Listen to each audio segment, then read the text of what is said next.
Welcome, my friends. Welcome to my world. I'm your host, Kevin Rutherford. It is Thursday, May 18th.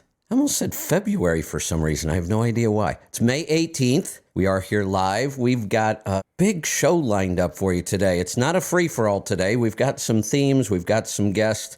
We've got some things going on today I'm excited about. Right off the bat here, I'm going to be bringing in David Owen from NASTC. Sure, we're going to have an interesting conversation.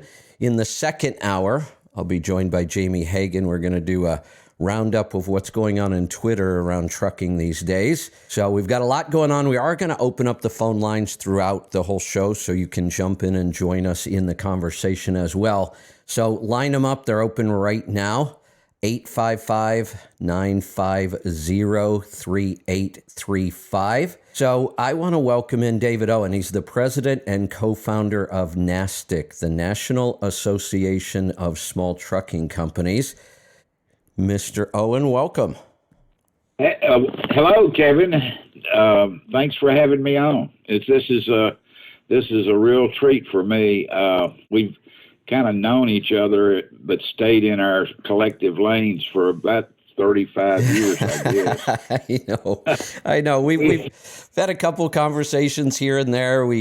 I tried to come to your conference one year. We talked about having, a combined conference because we were doing a big 5-day event. Just never kind of worked out. You're right. We kind of stayed in our own lanes. I've been looking forward to this day for a long time, having you on my show.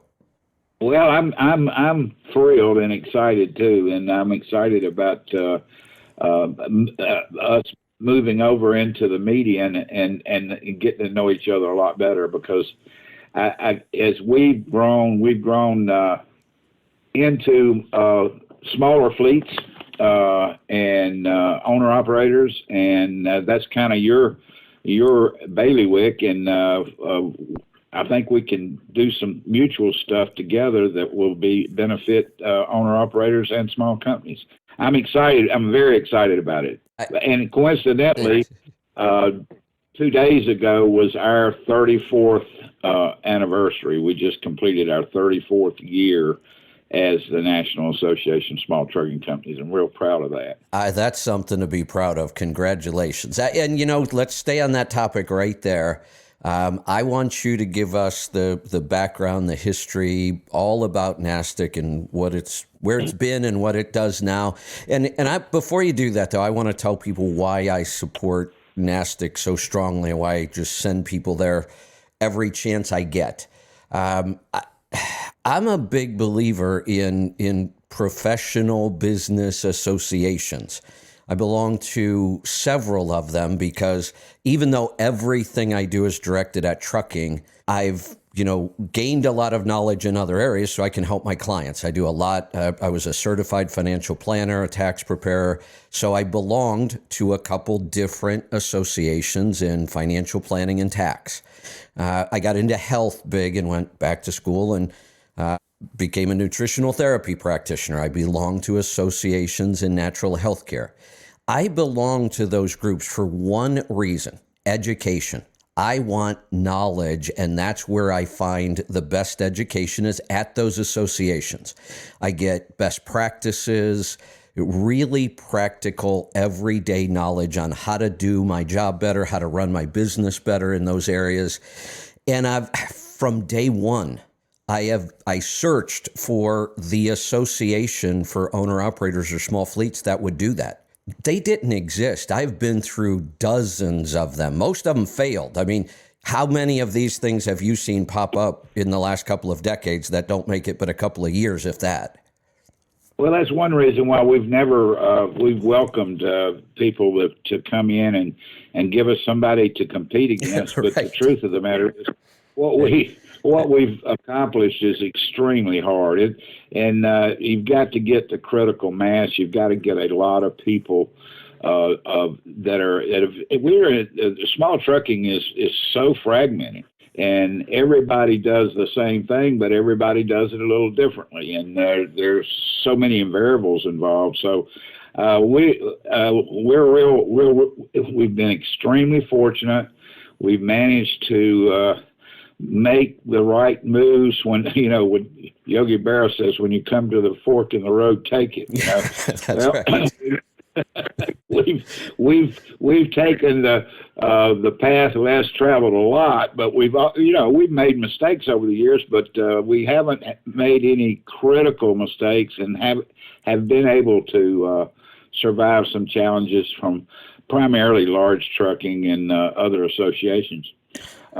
You said something there that brought to mind an old quote that I used to hear a lot. He who dares to teach must never cease to learn. And that, you talking about constantly being a sponge for information and trying to stay up to date on all the things trucking. I'll tell you, I feel very, very, very fortunate to have been brought into the trucking industry, if for no other reason that it's never boring. We've always got something to talk about. When we talked about this program, or us having a conversation, I told you, we didn't talk for 35 years, and then we talked for an hour and a half the other day. And we still didn't say everything we needed to.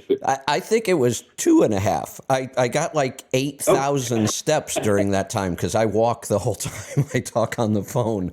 So yeah, it was I said at the end I should have recorded it, and we could have made a great show out of it. Except, we talked. Oh, it would have been good, but I think we can almost recreate that all the time. And it's things are just so upside down today. There's a million things to talk about and a million things to learn. So I'm a sponge. I read all the time, and still do it the old-fashioned way. I don't know whether you know much about me or not, but I'm the last guy in the world that doesn't have a cell phone. You told me that the other day. It's weird, because in the last 35 years, you did all this without the technology. And I was the opposite. I was like a technology sponge early on.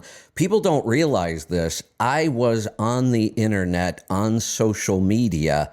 It was still the 80s, the late 80s. But nobody had even heard of the internet yet. AOL wasn't around yet. You were a pioneer. Yeah, there were bulletin boards back then that you dialed in with these crazy slow modems, and it was all command line stuff. Technology has been a big part of everything that I've done. You haven't used any, and we came to the same place and accomplished a lot of the same things. Well, I want to correct you a little bit there. We could not have accomplished what we've accomplished without technology. We use technology. Oh, yeah. Not you. Matter of fact, I hire real smart young people who are very tech savvy, and I actually am the principal in a software development company, and I don't use a computer. So that's hilarious. I'm the guy that is in charge of figuring out how to do it manually when something goes wrong to the system or the computer or the software. I still do most everything manually. I have an email address, and I get my emails. I misspoke. My secretary gets my emails, and she prints them off, and I pretend like they're a fact. I was just going to ask if you have somebody get them and print them off for you. I do, exactly. I love it. I love it. And if I want to respond, I write my response on the back, below the message, and I give it back to my secretary to respond.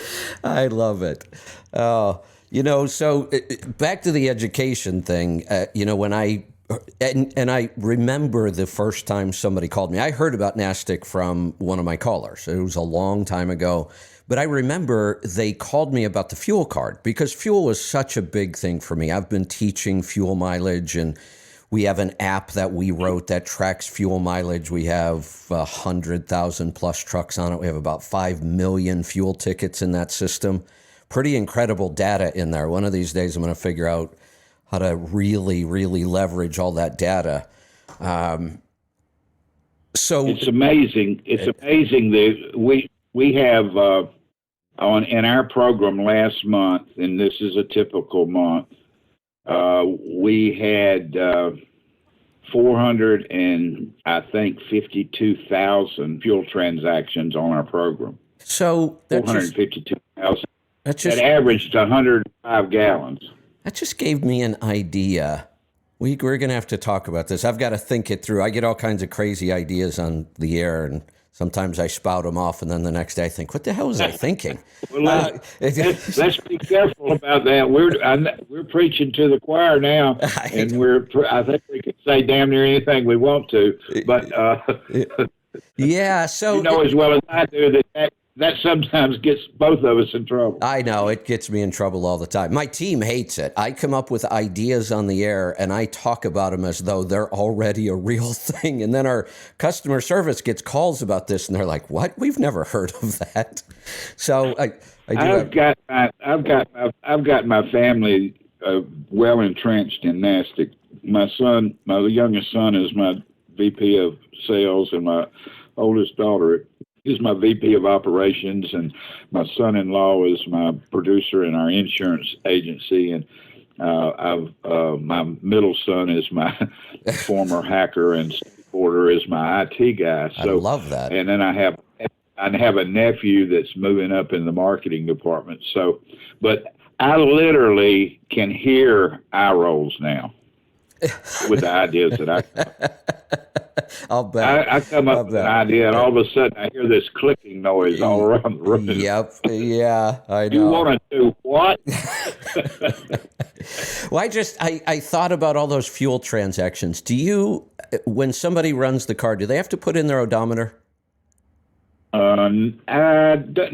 Okay.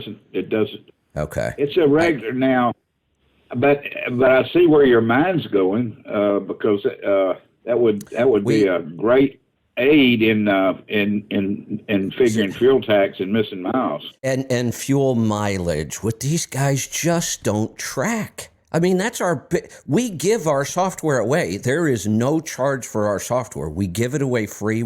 The first year we had it out, we charged like $10 a month for it just to try to recover all the money we invested into it. And we recovered enough that I said, look, we're giving this one away free. We charge for our accounting software, but the fuel mileage, it's a separate app. We give it away free. And I have 100,000 users. Why don't I have 1.5 million? Why aren't all owner? It's so easy to track your fuel mileage with this thing. It gives you histories and 30-day averages and cost per mile and all kinds of great information.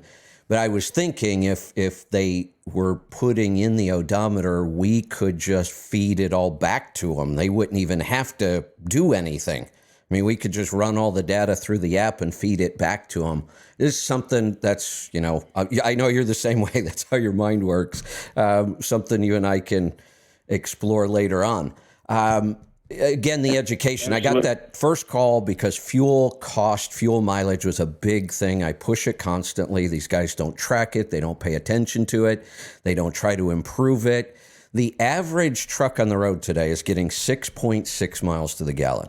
That is pathetic. I was beating that in the late 80s, and I was killing it in the early 90s. And tomorrow is our big fuel mileage day. Fridays, we do efficiency and fuel mileage and technology around trucks. And I've got a couple co-hosts that join me. One of them works directly with Volvo on fuel mileage, has for years. He's part of Ploger Transportation, actually, family-run business. He's part of the family, but he also has his own authority, and he has a company where he consults with fleets and owner-operators on fuel mileage. He is... that sounds familiar. I think he's a member of NASTC. I believe he probably is. Joel's smart enough that he would be. Joel runs a great operation, and he's just so knowledgeable about specifically Volvo powertrains, drivelines, specs. He's done incredible work with them over there. So 6.6 is the average. And when we talk about fuel mileage here, we don't really cherry pick those certain trips where you were empty going from Denver to Kansas City all downhill with a tailwind. We don't do those because that's not So we try to talk about 30-day averages. So we know it's a Right. consistent number across all different conditions and weights. Joel consistently breaks 10 miles to the gallon in his 30-day average, and I think he's broken 11 once or twice Wow. on it. Incredible numbers. And when you start looking at the difference, the truck that gets 6.6, let's just say it's 7 instead, if he's getting 10 at today's fuel price, that's $30,000 a year. Oh yeah, it's mind-boggling. You remind that particular conversation reminds me of. I mean, I'm going back 30 years at least. It was before I had another field rep. I think I was the only field rep for NASTC, and I visited this guy up in Indiana, Ohio, and he was running about 30 trucks. And at the time, tires, the average life expectancy of a tread on a truck was, 40, 50,000 miles maybe. They were still bias ply then. And we were talking about that, and he said, "What do you think I get? What do you think I get out of my tires?" And I said, 45, 50. I mean, that's. He said, "What if I told you I get 110?" I said, "Well, I've never heard that." Yeah. And he took me by the elbow and took me to his shop. And you could eat off the floor of his maintenance shop. I love that. And he said, every truck that I have on the road comes through here every Saturday, and we keep constant air pressure in our tires, and that's how we do it. It's that simple. I believe it. Isn't that crazy? It is, but I believe it. Think the cost per mile on tires that he was running compared to everybody else. He just cut it in half. He just cut his cost on that cost per mile on that tire in half. He pays the same thing for a tire everybody else does, but his cost per mile for that tire is half of what everybody else's is. That's correct. So back to that cost per mile, because this is, again, I don't want to forget this NASTC call that I got. I'm huge on fuel economy. I'm saying, look, you got to get better fuel economy in your truck. But what I wasn't saying at the time is you got to find a better way to buy fuel. I hadn't even thought of it. So I get this call, and the guy's talking about NASTC, and I don't even know what it is. And he says, you got to see their fuel card. And he gave me one of his discounts. He had just fueled up, and he said I don't remember what the number was, but I remember it was big enough. I almost called him a liar on the air, because I don't let people, I will not let people come on this show and bullshit. I know enough of what's going on out there on the road. You can't tell me stories, and I won't let you tell anybody else's stories. I call people out constantly. I almost called him out on that, and I said, wait a minute, I don't know for a fact that he's wrong, so I better look into this. What shocked me, though, is I was fairly familiar with some of the big fleets, cards, and discounts. You knocked it out of the park with the fuel card. I mean, when I looked at that, I said, hey, wait a minute.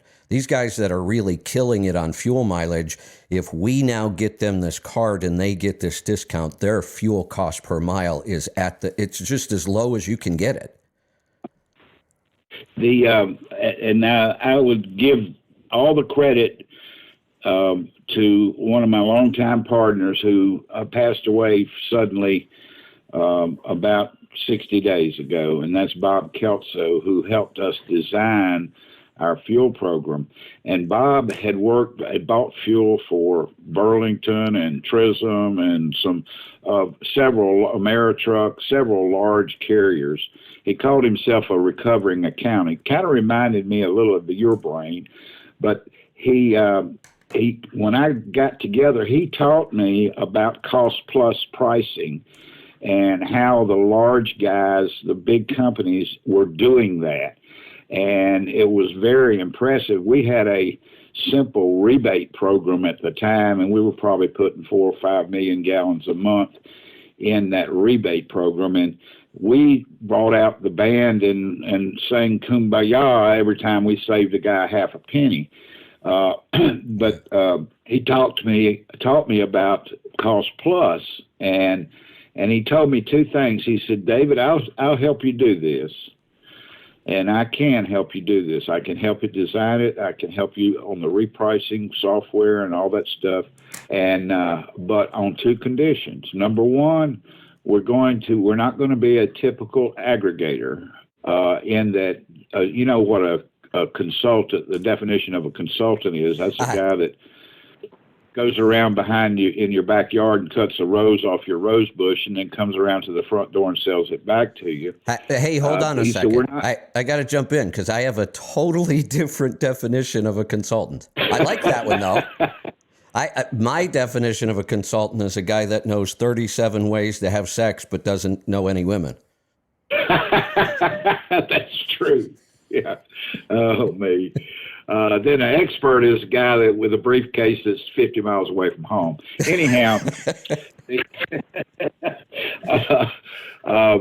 Bob said, number one, we are going to keep our promise to the truck stops. If I negotiate the kind of pricing that I can with the right number of volume gallons a month, we are not going to drive by our network stops and fuel somewhere else because he likes the food or whatever. He's going to focus his fuel purchases in our network of stops. And number two, we're not going to cap discounts. And what that meant very little back then, except that, and I said, what do you mean by capping discounts? He said, well, occasionally the margins in the truck stops fly through the roof. And when that happens, most aggregators, in air terms, will take more of the discount for themselves. He said, we're not going to do that. We're going to make the same thing regardless of the margin of the fuel, and we're going to pass those discounts back to the people that are actually buying the fuel, and that's your members. So we designed it that way, and for years it didn't really make a hell of a lot of difference because the discounts were fairly small, and when Flying J had such low marquee prices, all the chains and all the independents had to kind of stay within a penny or two of Flying J or they couldn't be competitive. So when Flying J went out of business, the lid was off the thing on margins, and the truck stops. Pilot bought Flying J, and Pilot decided they were going to get that $1 billion back in a year by increasing margins. And so margins went through the roof. And because other big aggregators or other large trucking companies typically had that adjustment factor in there, so many of the large carriers will say to an owner-operator, hey, you can go on our fuel program. It's great. We can get you up to 18 cents a gallon. Well, when the margin's 88 cents a gallon, where does that other money go? Well, it goes to the truck company. So anyhow, that's what happened, and that's why our program went viral, and that's why I called you last week, really, and left a message with you, and just tell you I wanted to thank you for all the business you sent us over the years.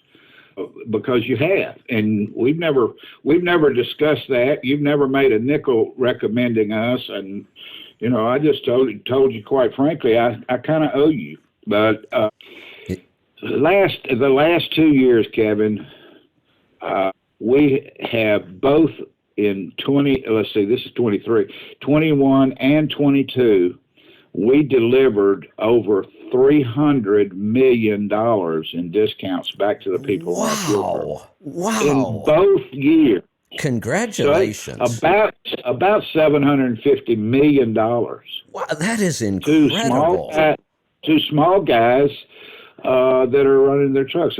And there's some other things about our fuel program that aren't really aren't as quantifying or aren't as measurable as the discount. Obviously, the discount, when you look like it happens all the time. When somebody we've never met, we put that discount in front of him, they go, wow, there's got to be something wrong here. This is crazy. That's no way. We've given actually in the last 2 years, several times we've given over $1 a gallon in discounts back to our guys with 2, 3, 4, 5 trucks. That is incredible. Really. Congratulations. Those are awesome numbers. But the real value, and I tell this, I teach a new entrant survival training class once a month. Matter of fact, I've got one tomorrow here at NASTC headquarters in Hendersonville, Tennessee. But here's the big value of the Quality Plus network.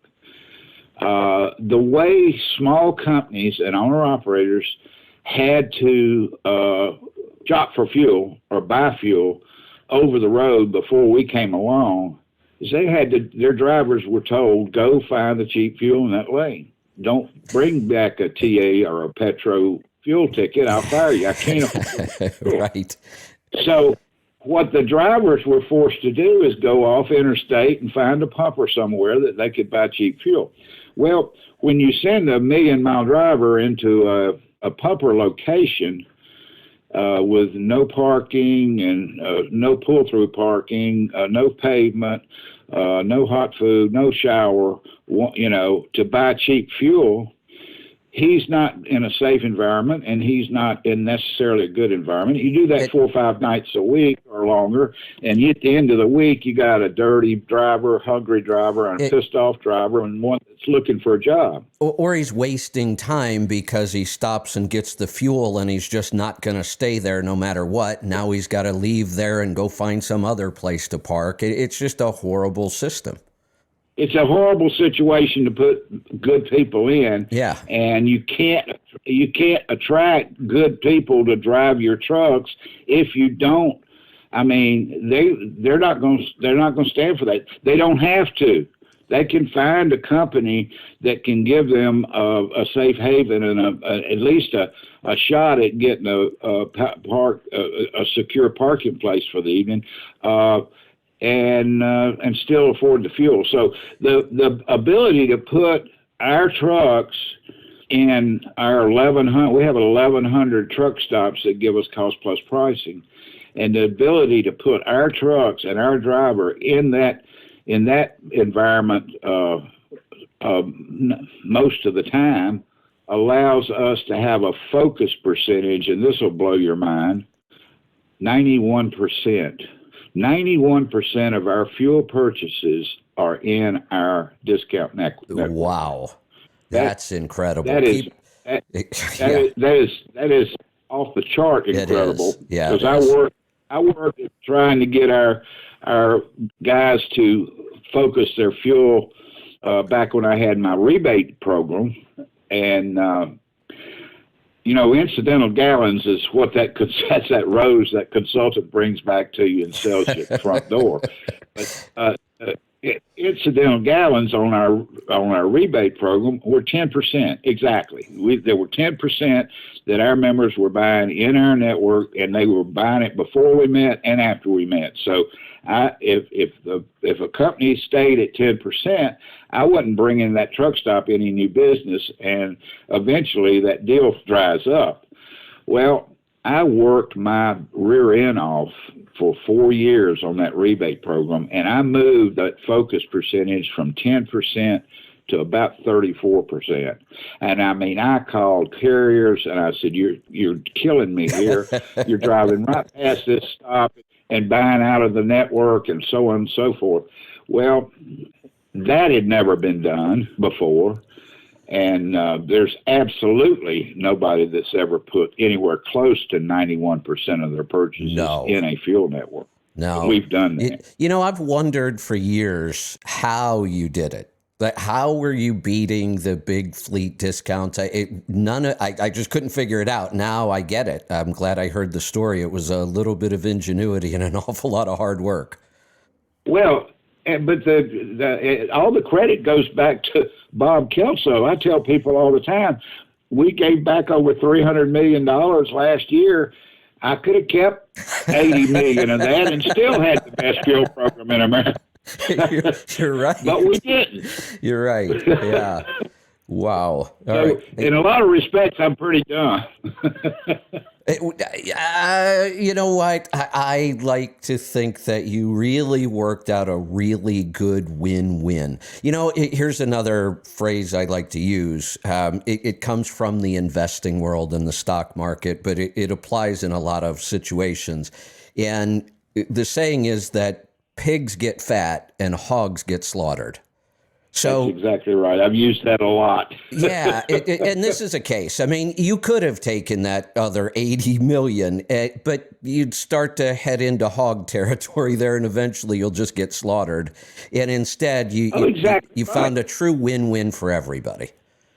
Well, and we're I don't mind saying so. We're our flagship is TA Petro. We're TA Petro's largest customer, and not only do we enjoy a full facility truck stop, but we enjoy a truck stop that has probably the best maintenance. They've gotten a lot better over the years. Loves is trying to compete with them a little bit in that area now, but we put them in a truck stop, TA Petro. We do, I don't even know what the number is, but millions of dollars worth of maintenance work from our members. We also, with TA Petro, we get a discount. We get a discount on truck and trailer inspections, tires, oil changes, PMs, and one of the things we're working on one of those crazy ideas of mine is to try to emulate the big carriers in using TA truck stops as quote unquote terminal sites, and coming up with a comprehensive and consistent preventive maintenance program that we run through the TA truck stops. Interesting. And that's another way to narrow that gap, that competitive gap between the way the big guys do it and the way the little guys have to do it.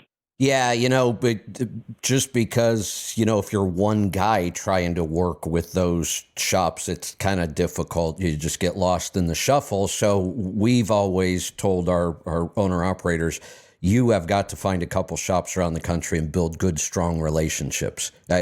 So this idea of using the group power to do something like that makes sense. Absolutely, and we're scratching the surface with that. And I mean, we're not there yet, but we've already got a good relationship with the maintenance side of the TA Petro truck stops, and we're constantly working on making that better. I like to tell the small guys that come through our new entrant surveillance training class, literally, when you go on our fuel program and join NASTC, you actually, with TA Petro at least, you go from the back of the line to the front of the line. You leave the fact that you're their smallest margin, or their biggest margin, but their smallest volume, importance. Yeah. And you become part of their biggest guy, and that makes a lot of difference. I'm telling you. So I'm sorry. Go ahead. Well, and with TA being purchased by BP, which that deal went through, I think, earlier this week, it's finalized, and that's going to make that'll make a huge difference for our guys in our network. So we've got to now. I don't think we're going to have to train BP, but they're not that big into diesel. They're big in gas, and they're big in refining and stuff like that. But I think they're going. I think they'll like what we do and how we do it. I don't think they're going to come in and try to change. Right. And it happened on our conversation the other day. It's happening now. I'm sure it's going to keep happening. It's a good thing. Every time you talk about a program you're doing or an idea you have, I immediately have 3 ideas on how we could help. And so, I look at maintenance, and it's a big, big part of what we do. But like I said earlier, our big push is find probably an independent shop near home, and then find another one, somewhere in the area you run a lot or in one of the lanes. Build good relationships with them. So we have a big maintenance program. Tuesdays, our show, we call it the Power Hour. It's all about maintenance. It's all we talk about on Tuesdays. And we've built a relationship with, I think, is the best diesel shop in the country, Pittsburgh Power. The owner, Bruce Mallinson's been doing this for about 100 years, I think. And the other thing that's crazy, he has the most loyal employees I've ever seen. It's hard to find somebody in a shop that hasn't been there for 30 years. And a couple of the guys have been there from the very beginning. It's just an incredible organization. And we've developed a lot of really specific maintenance programs for owner operators. Things that should be checked that the shops don't even do. There are some things on trucks that should be changed, and you go into a shop and the service manager with 40 years of experience will say, "Oh, we never changed that. Why would you do that?" Well, because you're supposed to, and look at what happens if you don't. And so, we have some ideas there of some pretty quick, easy training programs and making sure these shops know what they should be looking for, and just a lot of ideas around that. One of the things I really love, we'll finish up kind of on the fuel card and move on a little bit. If I were to come on the air or somebody called me and they were having issues, and I like to find solutions for people. If my solution was you should join NASTC because they have awesome education, I would have failed miserably. But when I can come on and say you should join NASTC because they have this awesome fuel card with the best discounts in the planet, that gets them excited. They go get it, and that gets them closer to education. Because I know you do a lot of education. You talked about it. You have your new entrant survival training. You've got your annual conference. That's really what I want people to have access to. The fuel card is an awesome hook. You're exactly right. And we're, as I told you on the phone the other day, we're coming out. We had a hour radio show for 15 years that actually preceded you on when you were on Sirius XM on Mondays from 9 to 10 called Safety, Compliance, and Common Sense. Was I on Sirius XM? And, I was. I forgot about that place. Yeah. Maybe that was just a run. Anyhow, I've discontinued that show for some of the same.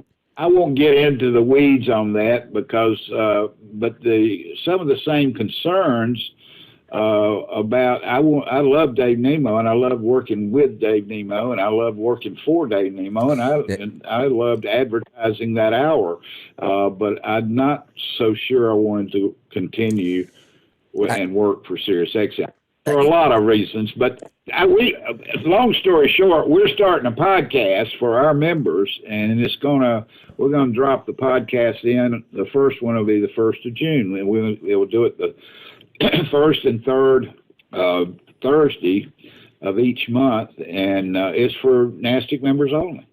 And so I'll be preaching to the choir, much like you preach to the choir with your tribe. Yeah, exactly. But I love that. And, Dave Nemo got me started. I owe Dave a lot.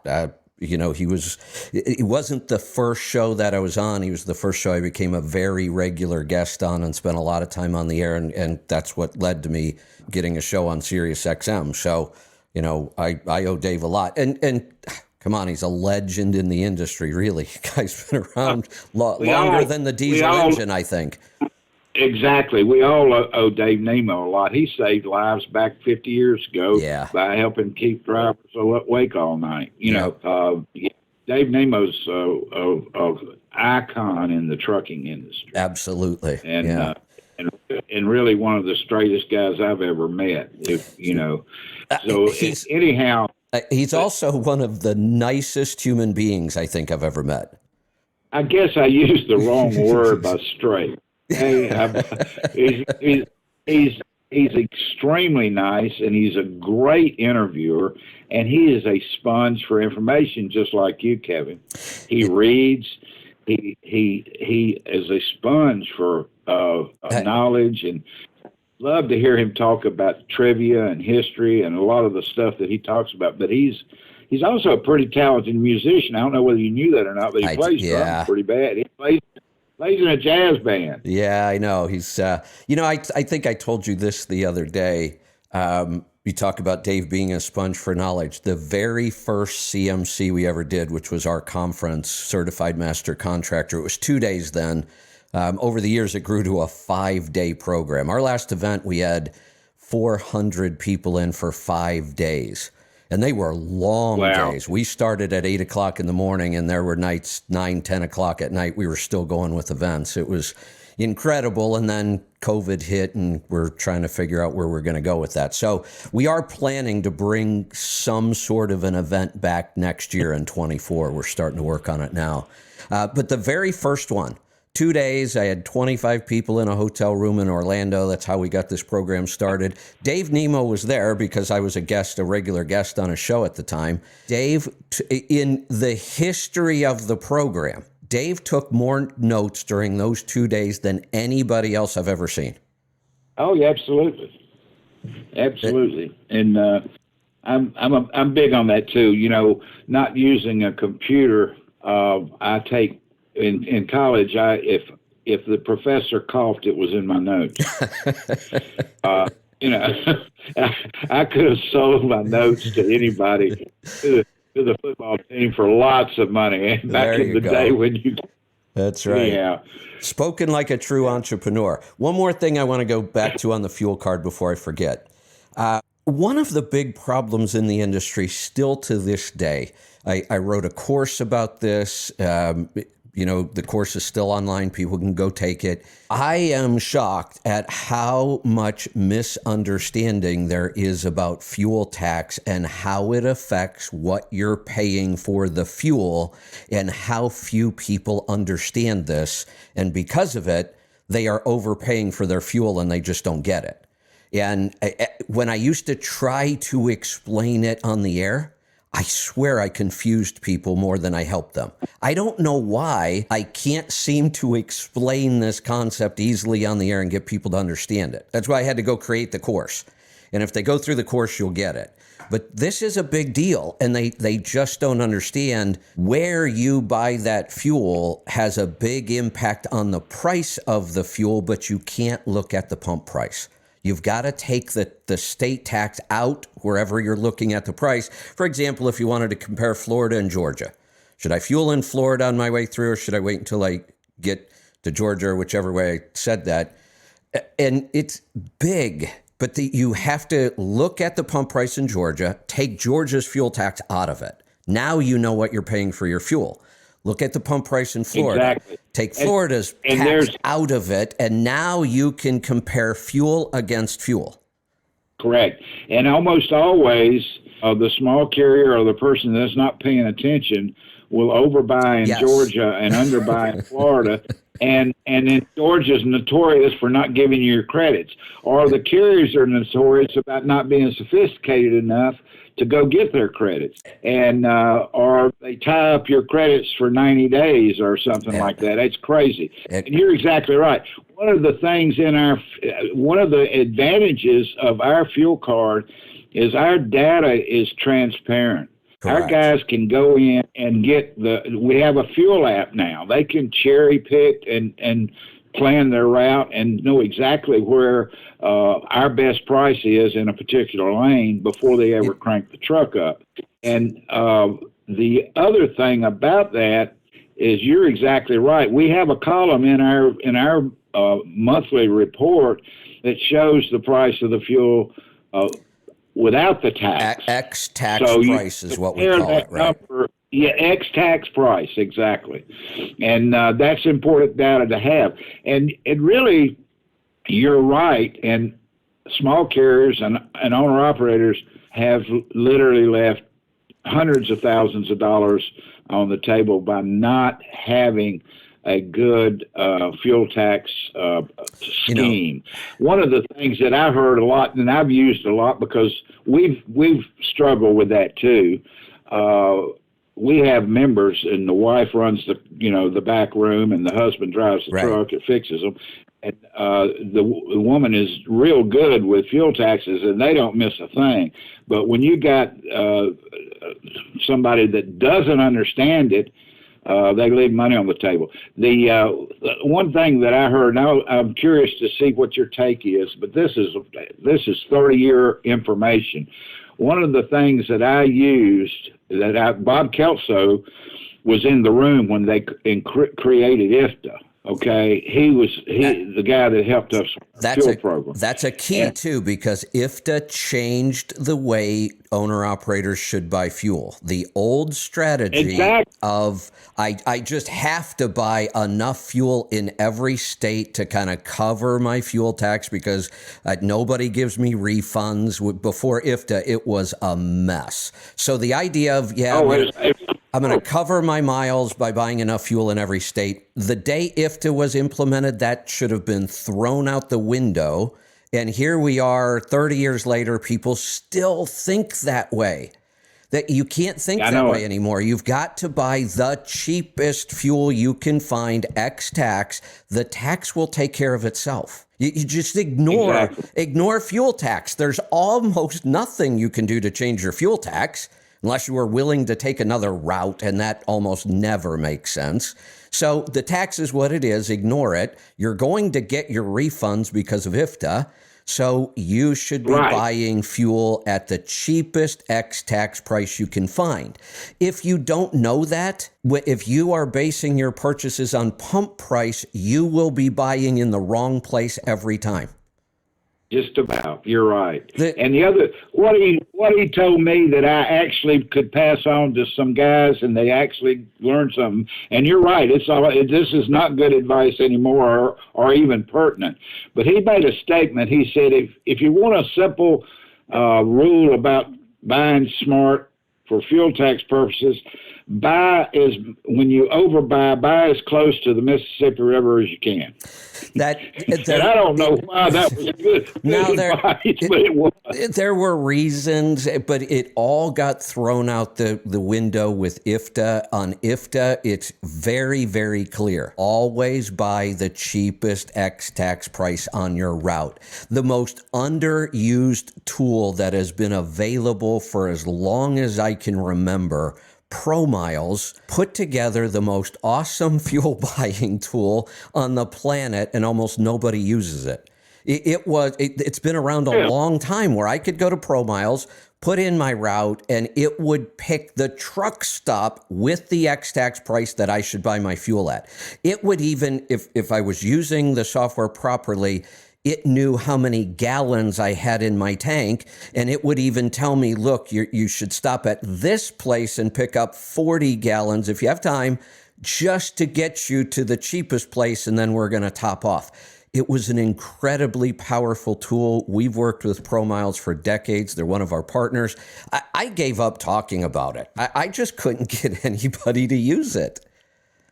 Well, that's interesting. We're a big partner of ProMiles as well, and we have a software, a proprietary software called Mystic, MYSTC, managing your small trucking company, and you can run one or you can run 100 trucks off the software. ProMiles is the company that we use for all miles, and we use them for a good reason. We got in on the ground floor with them when we first started developing the software, like 25 years ago, 27, I don't know, a long time ago. Yeah. And the auditors on fuel taxes all use ProMiles for miles, so it was easier on the auditor and easier on the company to make sense out of the miles. We're a big fan of ProMiles.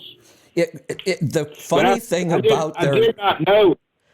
I did not know until just now that they had that we had the ability to do exactly what you described. Not only do we have that ability has existed for about 20 or 25 years, I think, and they've hardly changed anything in that whole time. You know, everybody else's software in 20 years, my gosh, nothing looks like theirs does. They were so far advanced on that technology, they've never changed it. And yet I think it's one of the most underused tools in the business. We house our software in a company, one of our sister companies called NASTC National. And the president of that company is Bobby Harder. I don't know if you know who Bobby Harder is. No. But Bobby Harder founded Transplatinum Service Corp, which became Fleet One, which became Wex Fleet One. And Bobby Harder's father, C.W. Harder, founded Comdata. Oh, wow. So, okay.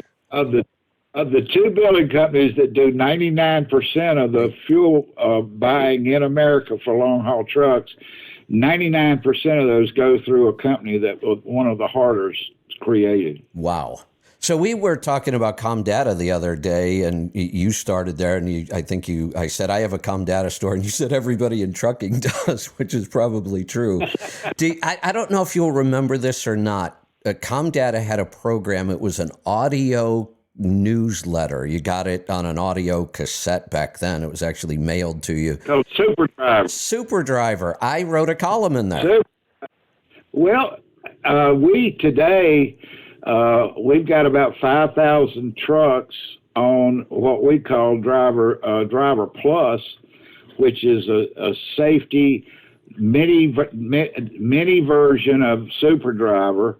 It's an audio magazine for truck drivers. It's part of our Professional Drivers Advantage safety program, and the same company that produced Super Driver produces that for us. Really? Matter of fact, they're going to be the production company behind our podcast. Super Driver had to be like 25 years ago, wasn't it? Oh yeah, no longer than that. Was 35. Maybe it was. Yeah, I wrote recorded an audio for it every month. Gloria, who was I working with then? Was it Gloria, somebody that ran that program for a while? I'm not sure. I was a field rep. I didn't spend a lot of. Well, I was a field rep my first year at Comdata, but there are a lot of people that worked there that I was strictly on the. I wasn't on the truck stop side. I wasn't on the operations side. I wasn't on the phone card side. I started out in Convoy and ended up selling fuel cards and com checks and Convoy. But I probably wouldn't know her. Okay, As a matter of fact, I only knew about Super Driver indirectly. I did not sell that. I thought it was an awesome program. Oh, it was. I mean, fabulous. I mean, the guy that I'm trying to think of the guy's name that I can't pull it up right now, but I'm sure that he's passed away. He'd be 110 if he.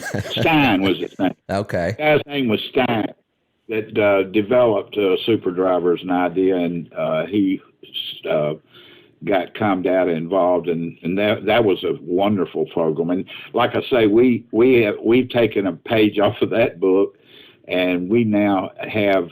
And get this is part of our management and safety program. Every month, the people that are on that program get a package. The driver gets a package with a newsletter that's written for drivers, not companies, called Windshield Time. In that package, they get some kind of coupon for a free cup of coffee or a discount on a tire or something. And then they also get we do it now with flash drive CDs, and we're going to another form of delivery. But they get a CD, and it has interviews like Super Driver, has interviews with country music people and NASCAR people and stuff like that. But in every one of those CDs, there's a 12 to 20 minute safety and awareness program. And the drivers listen to that while they're driving, and they sign a piece of paper that says, I have listened to volume 1232 on driving in weather, and they sign it, and it goes in the driver's qualification file. Well, that's a whole lot better than bringing them in on a Saturday morning for crap like that. And I Nobody does it. I say crap like that, not that it's not important. That kind of education is good. But when they bring him in on Saturdays, I've been there. The drivers hate it. Nobody really pays attention. You're just doing it so you can say you did it. So I think that's a much better way to deliver training. Small companies can't even do it. Right. I mean, they got the trucks in the house 4th of July weekend and Christmas, and that's it. Yeah. Hey, David, I just realized you and I just blew through the entire hour, and we had you booked for an hour. So can you? We didn't even take a call. Well, we've got 3 specifically for you. Do you have time to take them? Oh, absolutely. Let's do that. I've got another guest coming on at 9, but we can just bring him into the conversation anyway. He's a really successful small fleet owner, so we might be adding him. But let's grab some of these calls. They've been waiting here for a while, and they are specifically for you. Let's go to Florida to get started. Tony, welcome. You're on with David. It actually wasn't for NASTC. I did join yesterday, though, based on your conversation the other day. So I good. That'll pass. I was actually going to ask you about if you wanted my address for selling this pack car, because I'm looking at a big bunk Detroit. You'll like the 15-liter. You won't like the weight. You won't like the 343 rear. And you might not like the price either. I'll be borrowing $60,000 for that. But it's, yeah. I was going to ask you about the oversized permit. If I try to take normal loads with that, can you just get an oversized permit for the 1,000 pounds that you're over? Hey, David, sometimes you got to watch some of our callers. They tend to be a little tongue-in-cheek and sarcastic at times. And sometimes I have to check. Tony, are we serious, or is this just a fun call today? All right, fine. I'll take that. Yeah, we are, but I'll take that as a no. I gave Brittany my address. All right. So you can kick my ass. That is hilarious. Yeah. I did join NASTC, though, because Excellent. all you had to tell me was 90 cents a gallon in fuel, and I signed right up real quick. I didn't know they had a meeting today, which tomorrow, I think. Which I would have flown in for if the flight was early enough. Well, you do that every month, don't you, David? I do it the third. Typically the third Friday of each month. But you come and plan to spend Friday with us, and then we have bonus training on Saturday, which gets us around the second base on getting you acclimated to some of the other things that we do. And one of the reasons why we actually have people that are owner-operators in less than 5 trucks, we're kind of leveraging attendance to that company, because those companies that add a second truck, that's when they're most vulnerable for failure, when they add the second trucks and then they realize they got to go to 5 or 6, and they do it too fast, and they compromise their driver standards and a lot of other things. Please let me know when you do come, so I can spend a little time with you, Tony. All right. If you're talking about my Western Star, no, that would be a trade. I'm tired of, sitting in my garbage can in the truck 3 times a day and not having, some space, a nice kitchen for my, food that I want to order, a refrigerator. I know it's mathematical malpractice, but damn it, it doesn't have an APU. Let's go get that big bunk. Just do it. All right. Next month I'll be there. The third Friday I'll be there. The next meeting. Excellent. Sounds great. Look forward to meeting you. There you go. Thanks, all right. Bye. We are going to move along. We're off to Oklahoma this time. Jerry, welcome to the program. Well, good morning, gentlemen. David, you've got Kevin to thank for me being a member of NASTC, and probably about 99.9% of my fuel is bought through the NASTC card. Once in a great long while, I'll get caught somewhere and have to use a debit card for whatever reason, timing or whatever, but 99.9% of it is through the NASTC. I think my discount was somewhere over $10,000 last year on my fuel purchases. I always keep track of how much my discount is, and I'm very thankful for your program. My question for you, David, is if you're in a dead area, what is the process for trying to get a station signed up for the NASTC program? How do you go about it? Do you call you and tell you, here's the station I need to get added, or do you tell the station you need to get added? What's the process, David? A great question, and thanks for the question. You call me now. Prior to Bob's death, which was the last day of January, you would have called his company. But I purchased his company, which is Quality Fuel Networks, and his company was in charge of the repricing every day and the maintenance of the stops and adding and deleting truck stops. So just call me and I'll put you in touch with the guy that runs that now for me. His name is Rusty, and we'll take a hard look at trying to fill that gap. The one thing we know there's occasionally a gap, like you say, every now and then you get in a wrong spot and you can't find a network stop, but the card works. The card works in everything but Pilot Flying J, and even though you don't get a discount, you get punished a little bit by being out of network. We've got 1,100 stops, and like you indicated, that only happens about every now and then. So we'll look yeah. My main concern is right in our home, right where I'm based out of, is a big gap. I mean, we can go, I can go 60, 80 miles either way, and I can get a fuel stop. But right where I'm based at, and what's aggravating to me is that there's one 70 miles from me. It's a Circle K. There's one right in our hometown that's a Circle K, but they're not in the fuel network. I got you. Well, give me a call, and we'll. Where are you located, in Oklahoma? No, I'm based out of Western Illinois. And if you look at that little hump in Western Illinois, there's a big gap right there. You just kind of got to go several miles either direction to get a stop, and then it'd just be so nice there where I'm home to be able to top off the fuel in my hometown, and there's a Circle K right there that sells diesel, but they're not in your network. Give me a call, and we'll take a real hard look at that. All right. Okay? That tells me what I need to know. I appreciate the information. Yes, sir. Thank you for the call. Yep, you bet. Bye. All right. Hell, David, it sounds like he's one of the guys that really bumps your average up there. Absolutely. and is concerned about that one time in 100. And, right. And we get that question a lot about, having a place that's, 5 or 10 miles from where you are, when you're off. And that's important. We can do some things. Now, what we won't do is add a stop if we can't bring them volume.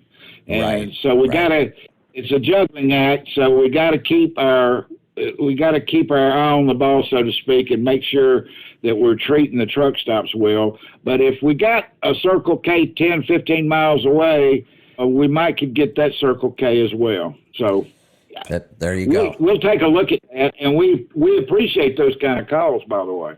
Good. We've got another call. Speaking of calls, let's go to Georgia. Tom, welcome to the program. Yeah, hi, Kevin. David, my mind's racing. Hey, so a couple stupid questions. What's the cost of NASTC? The cost is not gone. Actually, it's gone down over the years. We have 15,280 companies that are part of NASTC, and it's determined by your number of trucks. If you've got less than 5 and you come to the new entrant survival training class, your cost is $250 a year.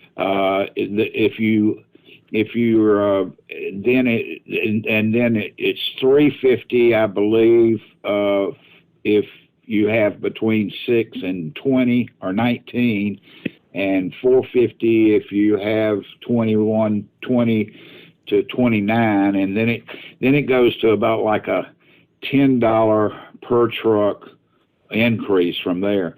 So you pay a little more for the number of trucks you have when you sign up. Now the good news is that, like I say, we just celebrated our 34th anniversary We've never increased the price of admission, and you're grandfathered at your joining price. We had a carrier, Kevin, that joined us with I think they had about 45 trucks. They still pay the same price, and they now have 850 trucks. Wow, what a deal! Oh God! Yeah. So go ahead. Yeah, David. I'm sorry. So does the discount on the fuel does that depend on how much you buy, or is one truck get the same amount the discount as a 10 truck fleet? Good question. There is a second tier in our pricing scheme, and they get about a penny, I think, more in discounts per gallon. They have to buy a minimum of 45,000 gallons a month, so they have to be a certain size. Right.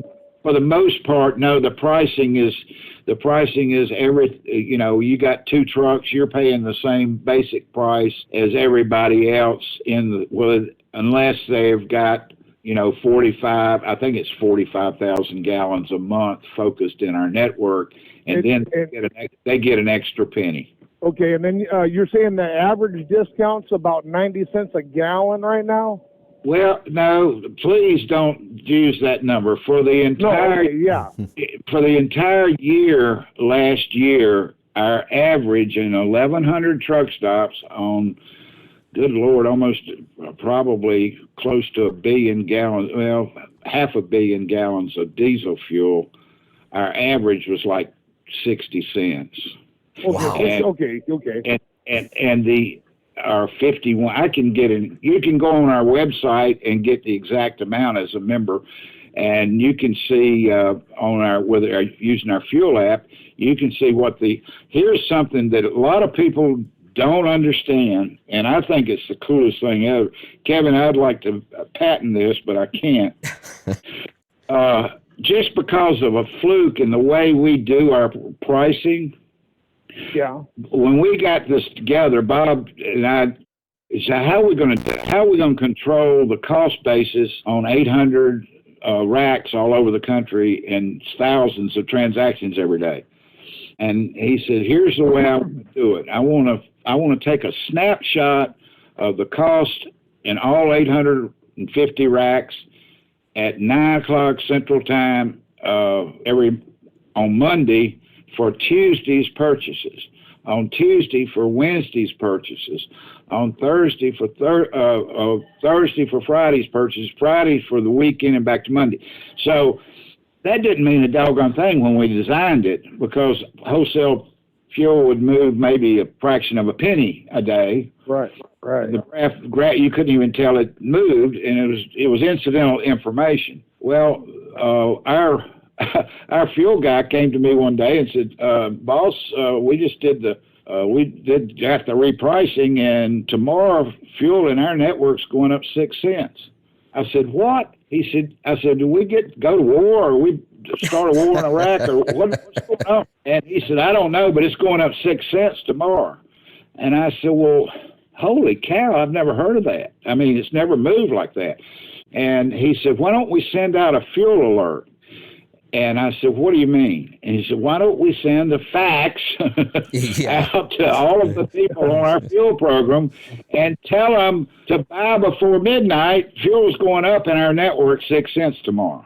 What a great thing. Yeah, incredible. We did that, and my phone rang off the hook. I had to take my phone off the damn hook. Everybody said, "That's the greatest thing I've ever heard of in my life." On top of whatever the discount was, they saved another 5 or 6 cents by just buying before midnight rather than waiting until the next day. Then about 3 weeks later, Eric came to me. He said, "Boss, fuel's going down tomorrow, 7 cents." I said, "Good God, what?" He said, "Yeah, it's going down tomorrow, 7 cents." He said, "Let's send out another fuel alert." I said, "Hell, it's going down." He said, "Tell them to buy after midnight." That's right. So we sent out, and they're so fast. to tell everybody after midnight. So then I was going broke sending faxes, Kevin. I mean, it was costing me more money to send the faxes than I was getting off the fuel. So today, we send a text to every driver's phone and with a simple message: buy before midnight, fuel's going up tomorrow. Buy after midnight, fuel's coming down. And so your app has all your locations on your mobile app with less IFTA on the mobile app too. Great question. I know it comes across on my report X taxes, and I'm pretty sure the app was designed that way. But call me back and let me get you to my high tech guys. You realize you're talking to Mr. No Tech at NASTC. So I'm pretty sure we wouldn't have designed the app without it that way. So right. And most of our people have adapted to the app. Most of our people are now using the app to intelligently buy their fuel. And if we don't have it, X taxes, I can assure you that I'll get my smart people on it, and we'll put that in there if it's not that way now. I hear you. Thank you. Wait a second. My secretary is showing it to me. I love this. Oh, yeah. Yeah, it's got next. It's this app that I'm looking at, not on my phone, but on her phone. It says net of state tax $2.92.9, and a max price on this pricing scheme was $321.9. So the difference between those two would have been the taxes. So yes, it's on the app. It's on the app. And yeah. Oh, fantastic. Well, man, that sounds fantastic what you're doing there, and thank you very, very much. Well, you're welcome very much, and I want to publicly thank Mr. Kevin Rutherford for all the people like you that he sent to us over the years, and I'll say this: I've never paid Kevin a dime for that free pub, but I'm planning on starting. I just love to be able to. I'm going to at least send you a ham at Christmas or something. There you go. Yeah, I'd love to be able to, kind of bring those tools to our tribe because they just bring so much value to them. So, and now I think it's worked out the way it was supposed to. I think we've got an awful lot of really exciting stuff for the future. I was just kind of laughing as you were saying, I know it's my app, but I'm going to have to go find somebody else to answer the question. My show is all about answering questions. I mean, that's what I do. I even tell people, call me, ask me anything you want, and I'll attempt to answer it. The funny thing is, if people call me and ask me about prices for our services, I never know them.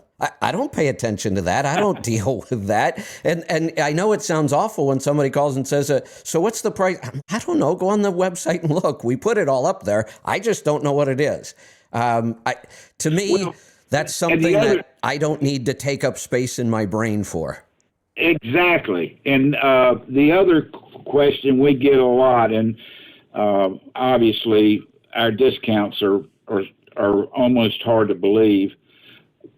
And we get a question like that last caller: how much is your discount how much discount can I expect? We don't have a clue. Right. The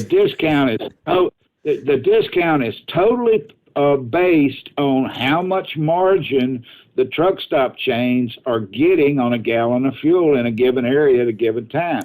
And we don't control that part.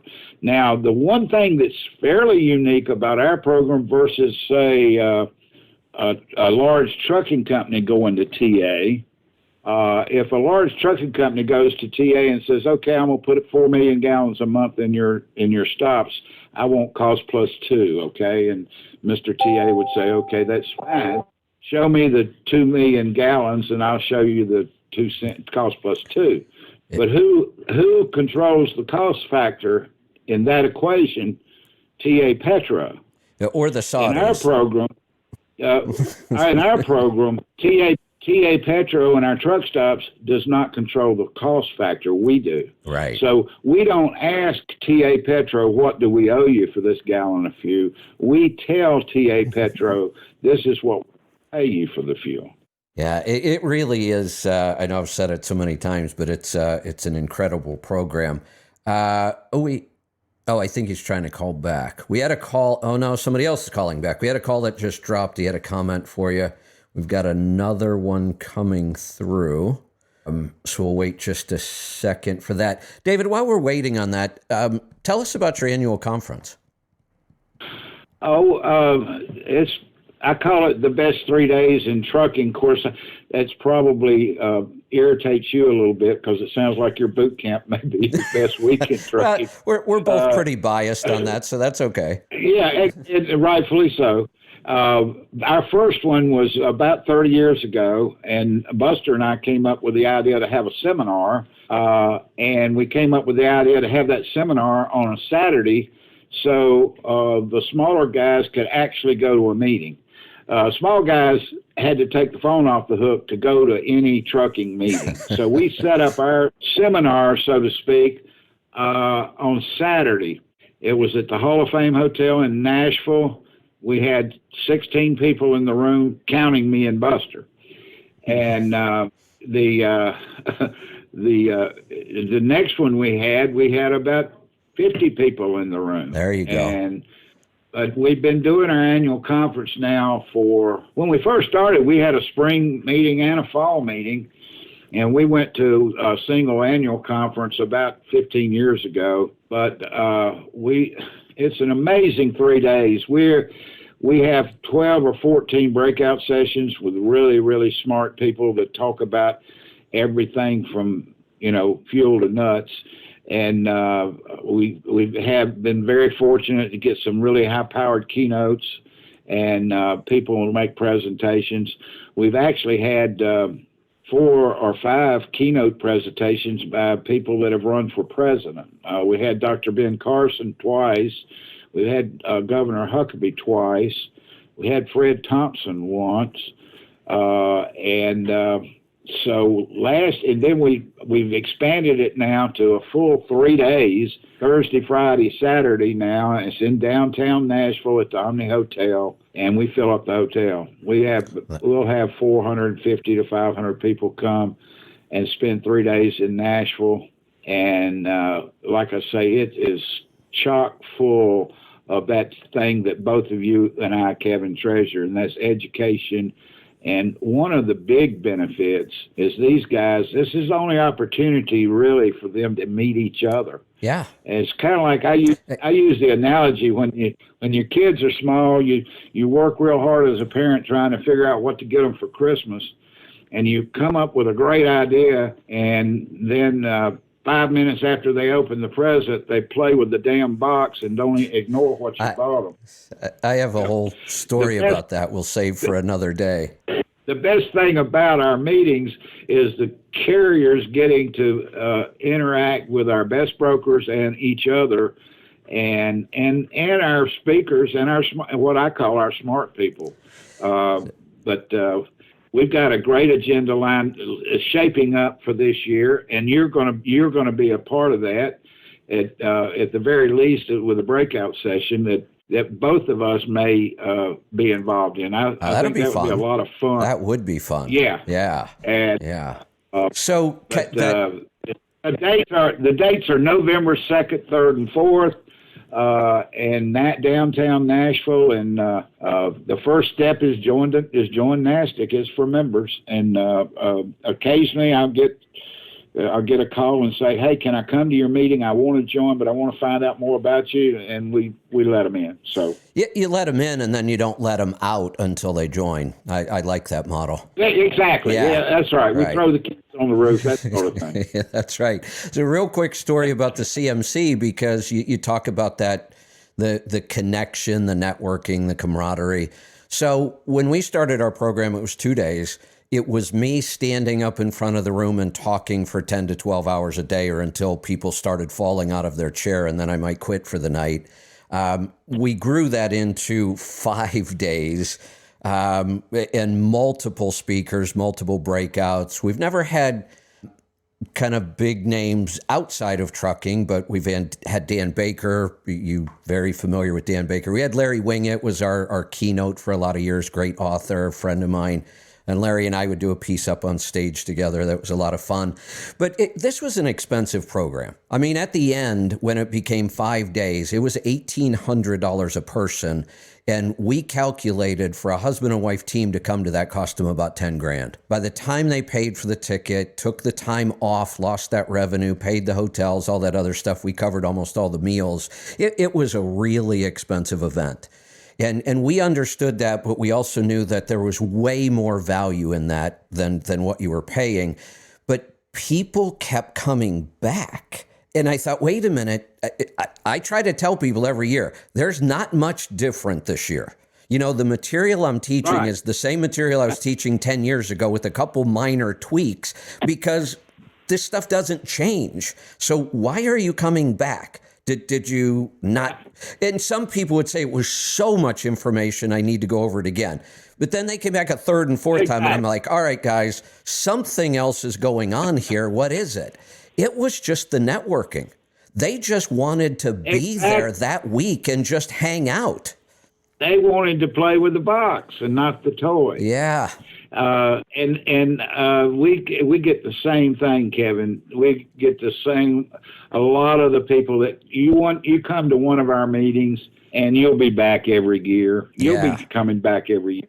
Heck, year before last, we started a Grand Old Trucking Show on Friday night. It's a concert at the Hall of Fame of Country Music Hall of Fame Auditorium, which doesn't come cheap to rent for the evening.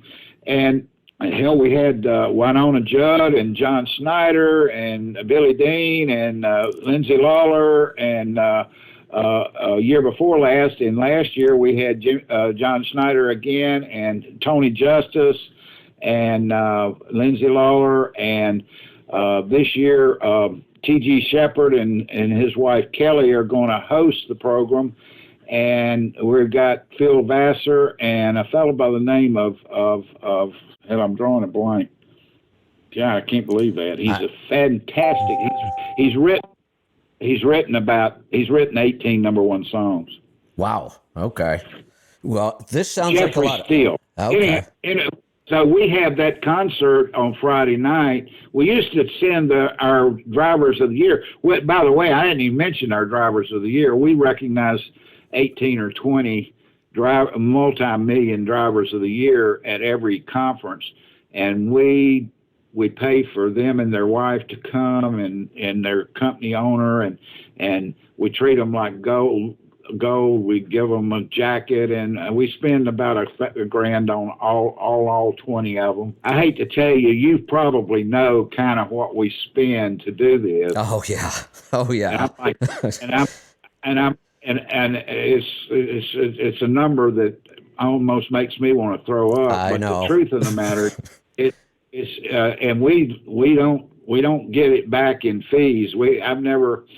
I think the price to come to our meeting is around $395. Hey, you're not making any money. No, we're losing $200,000 or $300,000. You're right. Yeah, no doubt. But that's not a loss. That's guess what? I write it off as advertising. There you go. And it's never. Yeah. And truthfully, our 800 number here at NASTC has become. We get 1,300 calls a day here. Wow. Inbound calls a day. 1,300 calls a day, all answered by a real human. That's true. I can attest to that. Yeah. And I don't screen my calls. Since I don't have a cell phone, I have to take all my calls. and if you call NASTC and ask for David Owen, they won't ask you if you're a member, or they won't ask you what it's about. They won't. That is true. Nothing. Yep, that's true. One moment, please. And if I'm available, I'm the next voice on the phone. And if I'm not available or I can't take the call, if you leave a real number, a callback number, I call them back. I answer all my phone calls, and I talk to some of the worst telemarketers you've ever met in your life. So I'm really excited. I've never been to your conference, and now I get to come as a speaker and hang out. So I'm really looking forward to it. And I'll just let you know now, because we haven't, like you said, it might be a breakout. Maybe you and we haven't finalized it. Keep me busy. Just whatever you want me to do for those 3 days, I'll do. I already know that about you, Kevin. If I don't keep you busy, you'll end up in a pool room somewhere holding a class. You're right. I'll grab a bunch of people and go do something on my own. So, yeah, keep me busy. Okay. All right. Hey, I'm excited about it. Can you take a couple more calls? Absolutely. I'm yours. Let's do this. Let's go north of the border to Toronto. Dilbal, welcome. Yeah. Hello, Kevin and David. How are you guys doing? Very good, thank you. Okay. I am in Canada. Can I join the program? Yes, sir. Yes, sir. You certainly can. Oh, okay. Okay. Call us and we'll put you with one of our talented sweet talkers, and Okay. and we'll of course you'll have to move to the United States. I will. We have several Canadian companies. As a matter of fact, Kevin, I thought at one time about starting a NASTC in Canada and calling it Canastic.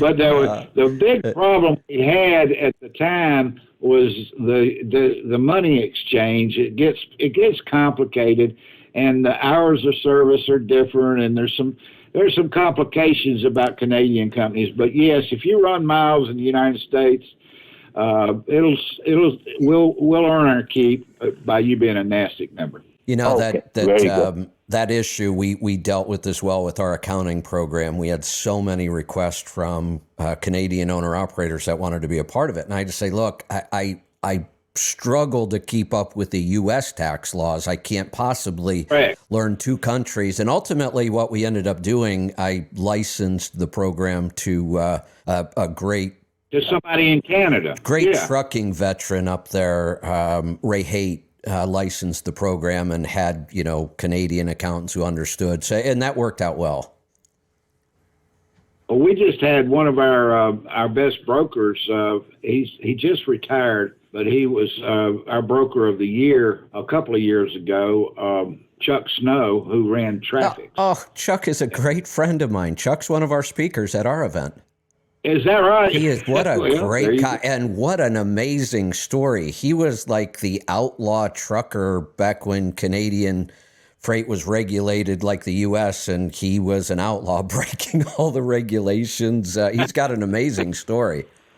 Yeah, almost catch me if you can type guy, right? He really was. Okay. What a sharp guy. Kevin? What's that? How do I reach to NASTC? Good question. Call me at 1-800-264-8580 and ask for one of our, just whoever answers the phone. Okay. Tell her you want to speak to one of our salespeople that can tell you everything that you need to do. And we've gotten pretty sophisticated. You can join fairly quickly online. Are you a single truck guy, or do you have other trucks? No, I am a single truck driver. Yeah. Yeah. Okay.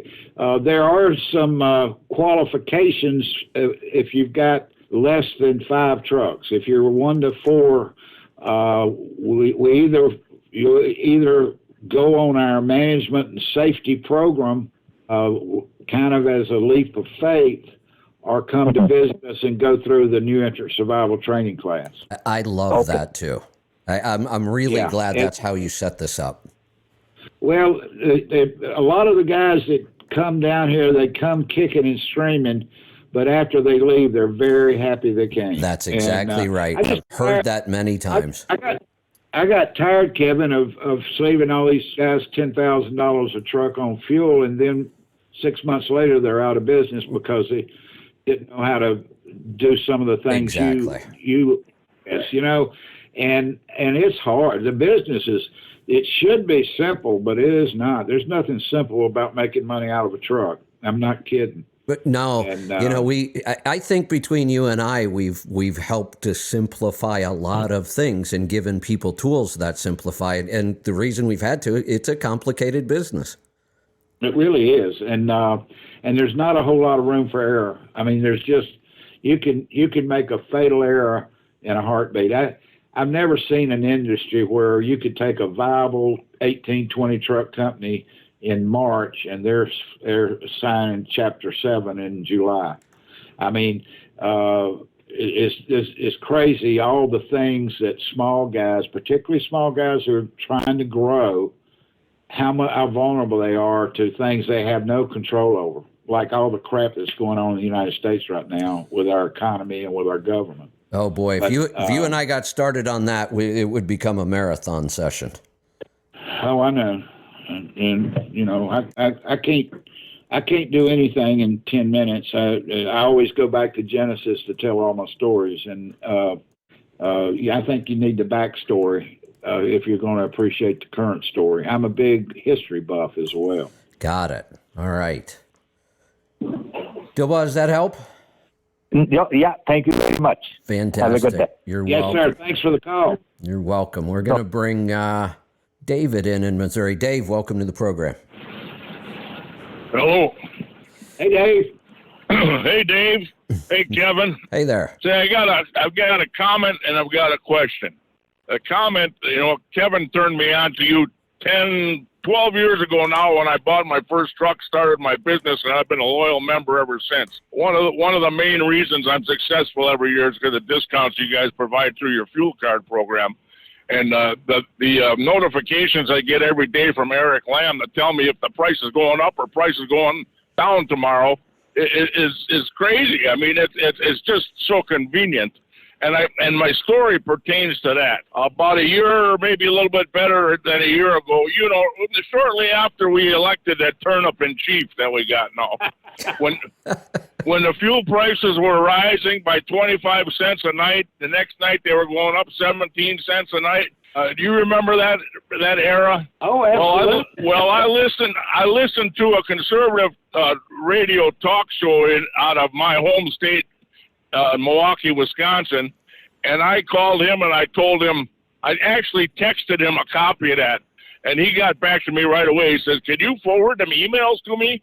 So for that time period there, I was emailing him them notifications because he wasn't a member, and he was announcing them word for word off of the email I get from Eric Lamb, another great guy, to make his point. So you got a shitload of good press there. There's no doubt about it. The question I have is, I'm looking, you know, on your app on the fuel, and why is it one fuel stop, the next exit up is like 25% different pre-tax price? I'll give you an example. Now, you might have answered that before while I was talking to Brittany on hold, but today, Mount Vernon, Illinois, TA is $3.85 for fuel. Pre-tax is $3.10. Right. The next exit over is the roadies over there. It's $3.66. Our price. Pre-tax $2.91. Oh, there's a 10-cent difference in the state tax. I don't understand that. Well, no, there can't be a difference in the state tax. Well, you actually there can be, Kevin, and I'm going to give you a dirty little secret. Okay. The state of yeah, that's the one I want. Yeah, sure. The state of Illinois charges state sales. That's right. They charge a state sales tax about 25 cents a gallon, and then they allow the truck stop not to pay that to the state, but keep it. So, which should be illegal. Yeah. It should be. If I did that in Tennessee, I'd be under the jail. But they do. They let the truck stops that are putting a certain percentage of biodiesel fuel in their fuel. They let them keep the sales tax that they charge in-state and out-of-state truckers. So some of the truck stops will take that and price their fuel and only keep half of that 24 cents. So there's a 10, 12 cent differential, and that's possible only in the state of Illinois. Yeah, this is a 20-cent gallon difference net of state tax, $2.91 to $3.10. Crazy. We figured that out, Kevin, when we started getting competitive fuel programs. We get a call in, and somebody would say, "My God, they're giving me cost plus 2 in Illinois." Huh? What a crazy system. They were giving them cost plus 2 because they were getting 24 cents a gallon on Yeah, right. Yeah.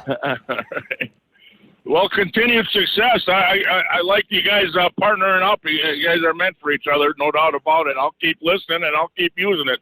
Thanks for your time. All right. Hey, thanks for the business. Thanks for the kind words. All right. Wow, David, what a great show. Great stuff. I knew this was going to happen when we got talking. I hope you apologize to your other guest. I have. I'm talking to him on Twitter.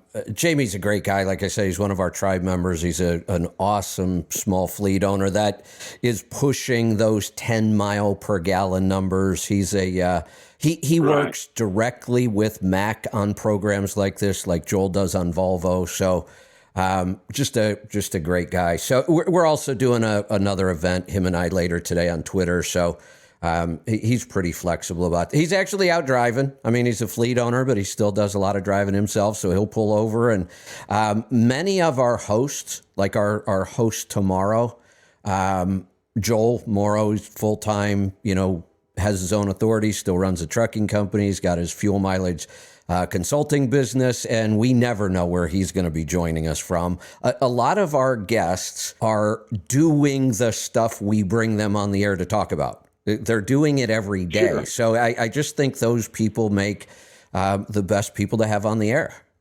Well, absolutely. And that's one thing that makes your message powerful is the fact that you've actually done it. I can't, I sign a disclaimer every day to let everybody know that I came from outside the industry. I've never driven a truck. I've never crawled up under one, and I've never dispatched drivers. Now, my partner Buster was involved in the dispatch side of trucking for a while before he went to ComData. But I got introduced to the trucking through ComData, and that's so I'm an outsider. But I've become an insider because nobody else was paying attention to that void that was so obvious to me of that guy with less than 100 trucks that was trying to compete with a guy with 1,000 trucks. And back when we started NASTC, when I quit ComData, the guy that was the CEO there told me, he said, "You're not going to quit." I was in national accounts. I'd been calling on their largest customers for a year, and that's where I came up with the idea for NASTC, quite frankly. And he told me, I said, "Well, I hate doing what I'm doing, and I am gonna quit." And he said, "But I've got this idea," and I had 7 pages of notes, and the top of the first page was NASTC, National Association of Small Trucking Companies. There you go. And I said, if we could do something like this within the confines of ComData without further bruising your pricing integrity, which you never respected anyhow, right? I would stay and do this. I don't necessarily want to quit. And he said, "Well, that's really a good idea, but the timing's bad. My smart people tell me there won't be any small trucking companies in 3 or 4 years." That was 1989, and I said, "Well, I'm going to quit." Yeah. So, do you know how many times I have heard that owner-operators are going to go extinct? Oh God! It's kind of like they're going to do away with cash, which they're trying to do. They are, and somebody might be trying to do away with. Well, they are. The government's trying to do away with independent contractors across the board. We're fighting that one. Oh, as they're being attacked from every angle, and it's never been worse. No, it hasn't. Actually, it's not, and it's not just small trucking companies, Kevin. It's everybody. Yeah. Our government has turned against its citizenry, and I've never been more troubled about our future than I am right now. I agree. As a country. I agree. You're right. And capitalism in general. Correct. Yeah. That's a topic. That's a topic. We may do a breakout session at our conference on capitalism versus communism. That would be fun. And our capitalism versus socialism. Yeah. Excuse me, I used the wrong word. And I will make you take the socialist side of the argument. Oh boy, I don't know if I could do it. It would be fun though. We'll work out something because that would be fun. That would be worse than waterboarding. I know. I want to go back. You said you filled a gap and you were an outsider. You are clearly right smack in the middle of this. You are a trucking industry veteran, no doubt. And you did fill a gap. I tried to fill it. I talked to you about this the other day. I tried to build an association based around education. I didn't know anything about associations, so I brought in two partners. I'm in a partnership now. There's three of us. My wife and I own part. We have business partners, and it's working well. But there was a time when I said, and I stole the line from Dave Ramsey, that the only ship that won't sail is a partnership. And I kind of felt that way with my first attempt at it. And I failed miserably at the whole association thing. And I said I had hoped to be one of your competitors, and you actually wished I would have too. You said you could use a little competition. Well, the truth is, I will tell you the story, and I don't know that I've told a lot of people this. It's something I'm reasonably proud of. Even though I had NASTC, National Association of Small Trucking Companies, on that legal pad, I was using the term very loosely, and the only reason I organized NASTC as an association rather than a co-op or a buying group is because I had a 6-month non-compete with ComData and I couldn't talk about anything else. So I sold memberships in NASTC right out of the gate, and we're a for-profit association. We're not a 501c. Good. I mean, Good. We don't have a board of directors. I can have a board of directors meeting in a phone booth. And Hey, David, I hate to break the news to you. There are no phone booths left. Well, you're right. You're right. But when I started NASTC, there were. That's right. That's right. Can we take more calls? Because they're piling up on us. Sure. You seem to be a popular guy today, so let's go to New Jersey. Danny, welcome to the program. Good morning, Dave. Good morning, Kevin. I apologize for being so late to call. I mean, I'm not a caller, but I'm a much better listener. But I have a question. I'm leased to an organization in New Jersey that happens to be a nonprofit, but I purchased, there's 120 owner-operators along with company trucks. Hold on a second. I don't mean to interrupt right here, but did you say this company's a nonprofit? I'm pretty sure they are the largest family-owned nonprofit in the country. I'm pretty sure. Wait, but they're organized as a trucking company? Well, it's a food organization. I want to try to be okay. Okay, no, that's okay. Yeah, that caught me by surprise. Now I can understand maybe what's going on. So go ahead with your story. Yeah, they're the largest employer in the state of New Jersey. Okay. Got it. Probably 2000. But anyway, they purchase fuel. We buy fuel from them. There's 4 separate terminals in Jersey and 2 in Pennsylvania. And my last settlement was on the 25th of February. And their fuel price was $4.16 a gallon. We are charged $2.40 a gallon up until August of this year. Then our fuel costs will go up 4%. But, Kev, I called before, and I try to look at the big picture. If it becomes very, very difficult for their fuel, for them to purchase fuel, it's going to trickle down to us, eventually, if that makes any sense. But what my question is for Dave, is it possible, or is that considered a large trucking company, or is that still on the order of being, because it's split up between the food industry and the trucking side, right?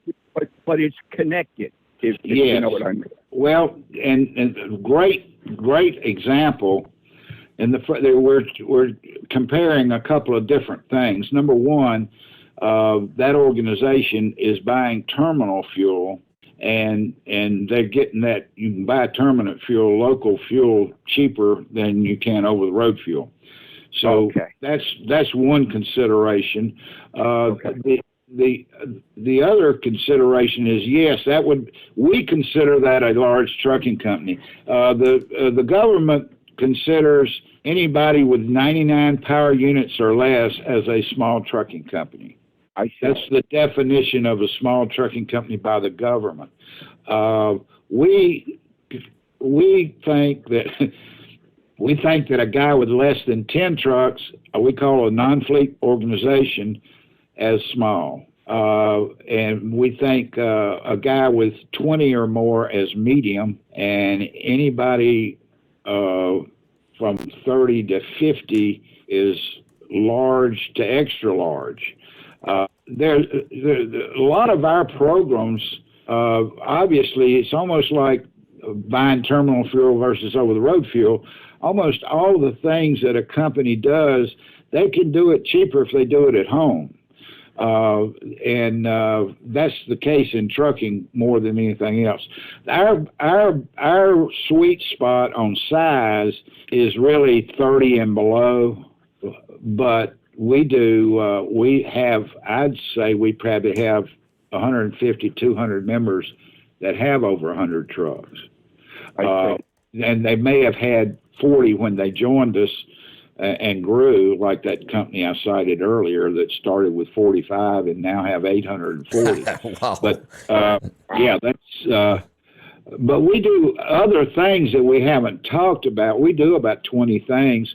We are one of the most successful drug and alcohol programs in America for small companies, and we do drug and alcohol testing administration for about 5,000 companies. Wow! And we do it better. We do it better, faster, cheaper, and more in compliance than anybody else. Wow! And we never changed our price for a drug screen. We started, it's $35. I can get urine anywhere in the continental United States on Tuesday and tell you whether you can put the driver in his truck on Wednesday, 99% of the time. Wow, that's very impressive. Kev, could I make another statement? Sure. We'll charge you double. Can I tell you, I tried to promote the store, my last call, and I don't know if I've done that well, but I would like to do that, in addition to what I want to say, because, see, I was exposed to Dave, on Dave Nemo's show. I mean, Mondays were a very informative day, especially when Rick would come to the air. Yeah. And but what I'm getting at is everyone who's listening right now should be supporting the store that Kevin Rutherford has, because I'm still here waiting for Workman's Comp to give me an avenue to get a hip replaced since the 25th of February. And what I'm saying is, if you don't have your health in this industry, not only this industry, but if you don't have your health, you're in another boat that you may not understand. Once you get in it, you have no control. Yeah. But just to dovetail, we were talking about the dollar, the petrodollar. You were just a minute ago, and that's really what made me push the button to call. I mentioned the Solari report, and that's solaryreport.com. And I mentioned Catherine Austin Fitz. She was anyway. She wound up as assistant secretary to HUD in the 90s, and she made a catastrophic observation, I'm going to say. But she has this website that talks about how to invest locally and using the dollar because of CBDCs, which is central bank digital currency, which with the whole banking crisis, we're in very volatile times right now. And she also comes on YouTube under Financial Rebellion, which is sponsored by CHD. CHD came out of Europe. It stands for Children's Health Defender, and that's Bobby Kennedy Jr. And is what I'm trying to say. I believe in my heart that we need to use cash as often as we can in order to keep cash, and that's her teachings. But they go much deeper. If you bring up the Solari report, I mean, it's a subscription website, but the information on the front page is just catastrophic. And Dr. Mercola already has a relationship with them.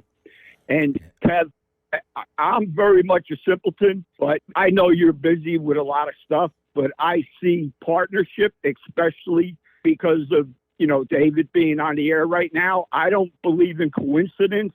I believe in divine intervention. And I think we're at a point right now where we haven't lost control totally yet, because what you just said a little bit ago about owner operators being under attack.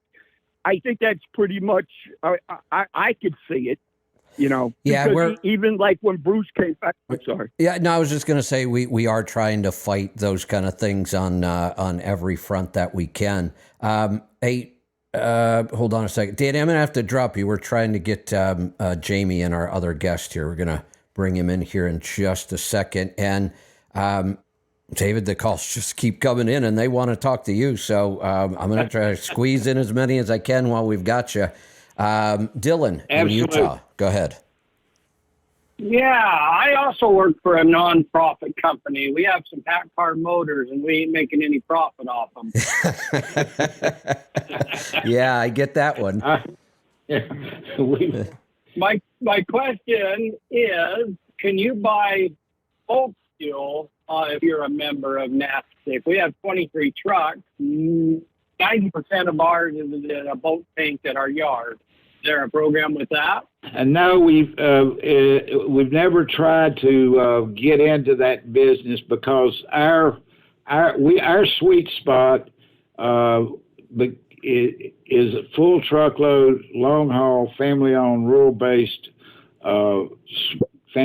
trucking companies all over the country. Guys that typically run long, and the bulk fuel industry and terminal fuel and off interstate fuel, all of that is outside we'd be outside our lane pretty badly there, and quite frankly, I don't think that we could help anybody very much. All we could do is confuse.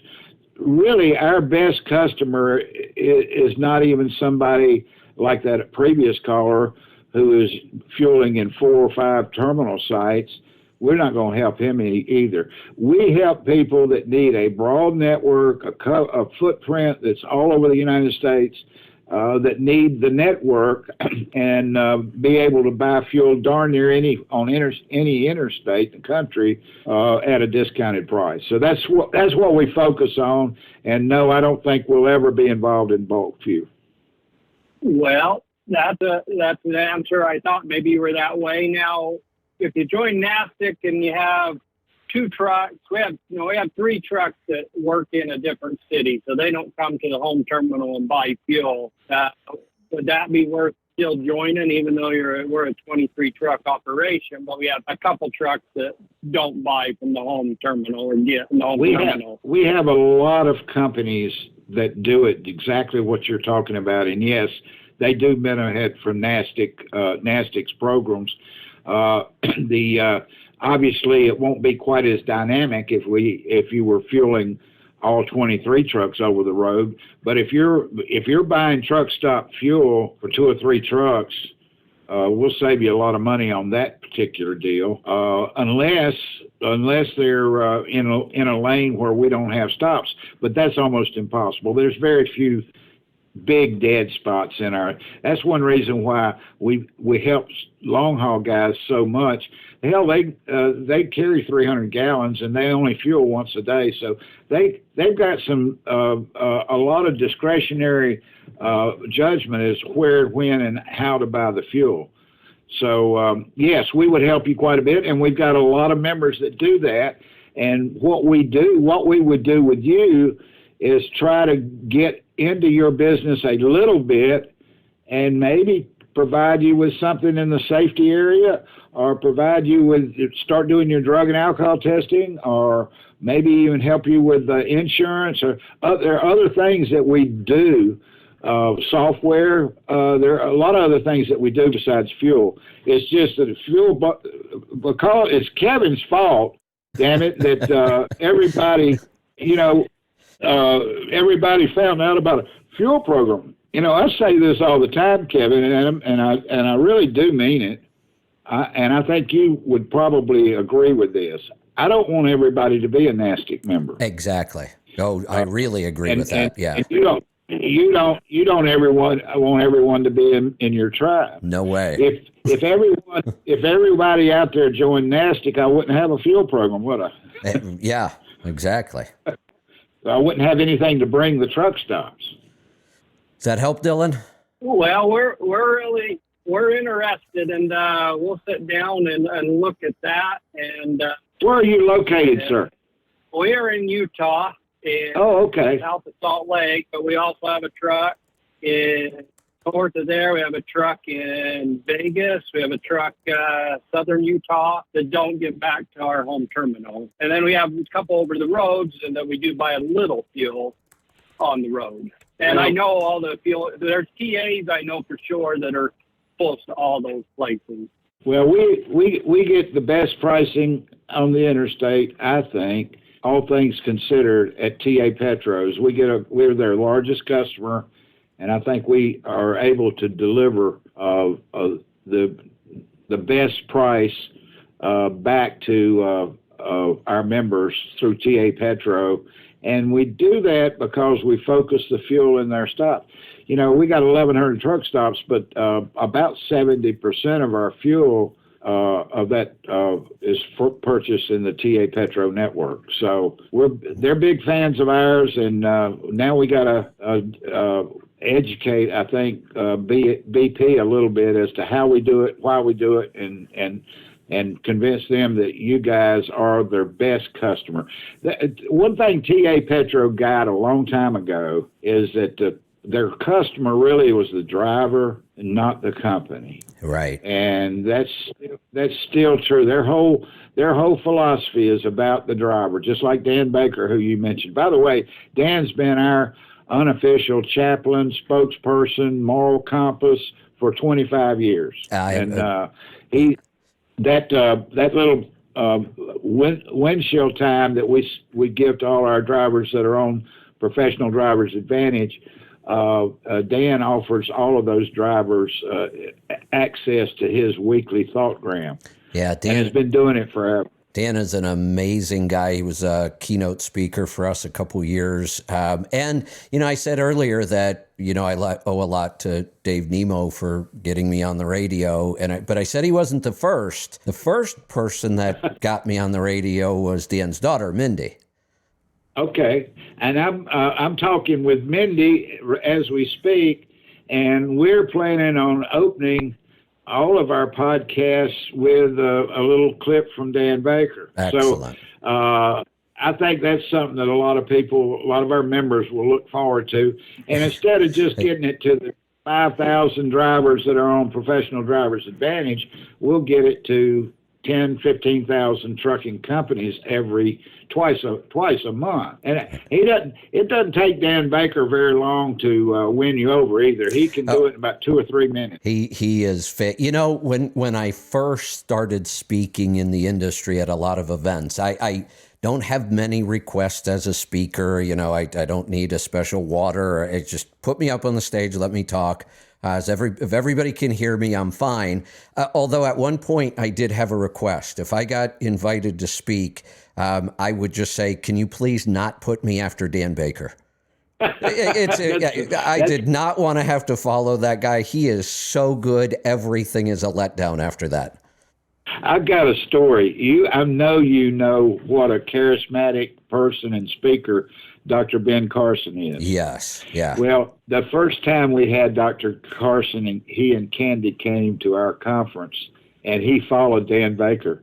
And he told me the same thing. He said, I may come back, but don't ever put me behind that guy. You know, they thought Dan Baker was the funniest thing they'd ever heard. They absolutely ate him up. Yeah, you know, for a speaker, one of the worst spots is the first after lunch. Everybody's in a food coma. Nobody's paying attention. And I would say, look, you can put me right after lunch. Just don't put me after Dan Baker. Well, and in my new entrance survival training, and tomorrow we're doing that. I think we've got about 25 companies coming tomorrow.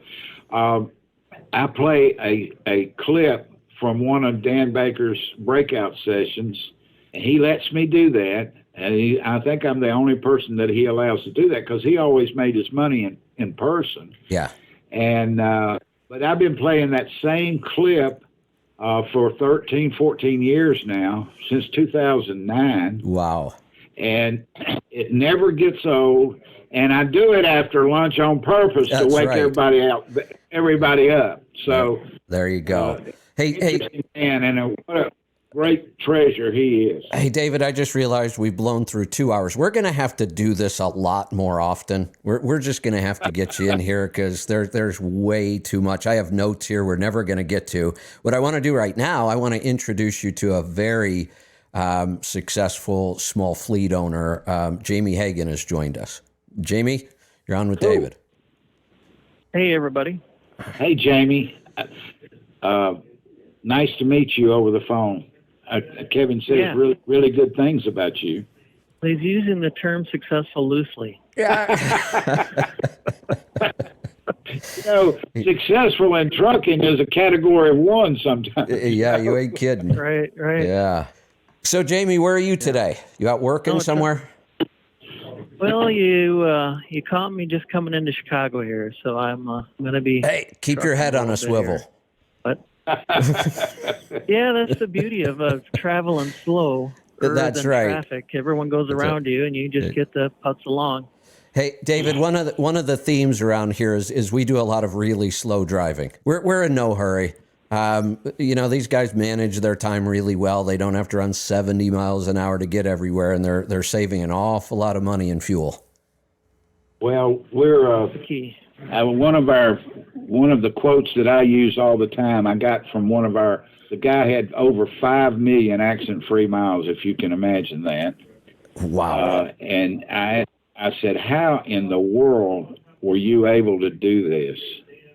And it was I tell every new entrant survival class, he said very simply, he thought a second, and he said, well, I left on time and I drove the speed limit. And it was one of the most brilliant comments I've ever heard. And I tell everybody, I would put that in my training manual and put that in my company policy. And I left on time and drove the speed limit. That leaving on time part is everything. Yeah, and for me, I've always kind of lived by the fact that 10 minutes early is on time and on time is late. Well, that's what they told me at boot camp. If you're on time, you're 15 minutes late. That's right. Yeah, exactly. Hey, one of the other things, and there's so many things that you and I are going to be able to connect on. I know you work a lot with brokers. We have been promoting the idea forever of stop treating these guys like the enemy. If you're an owner-operator and you're calling a broker, that is your customer.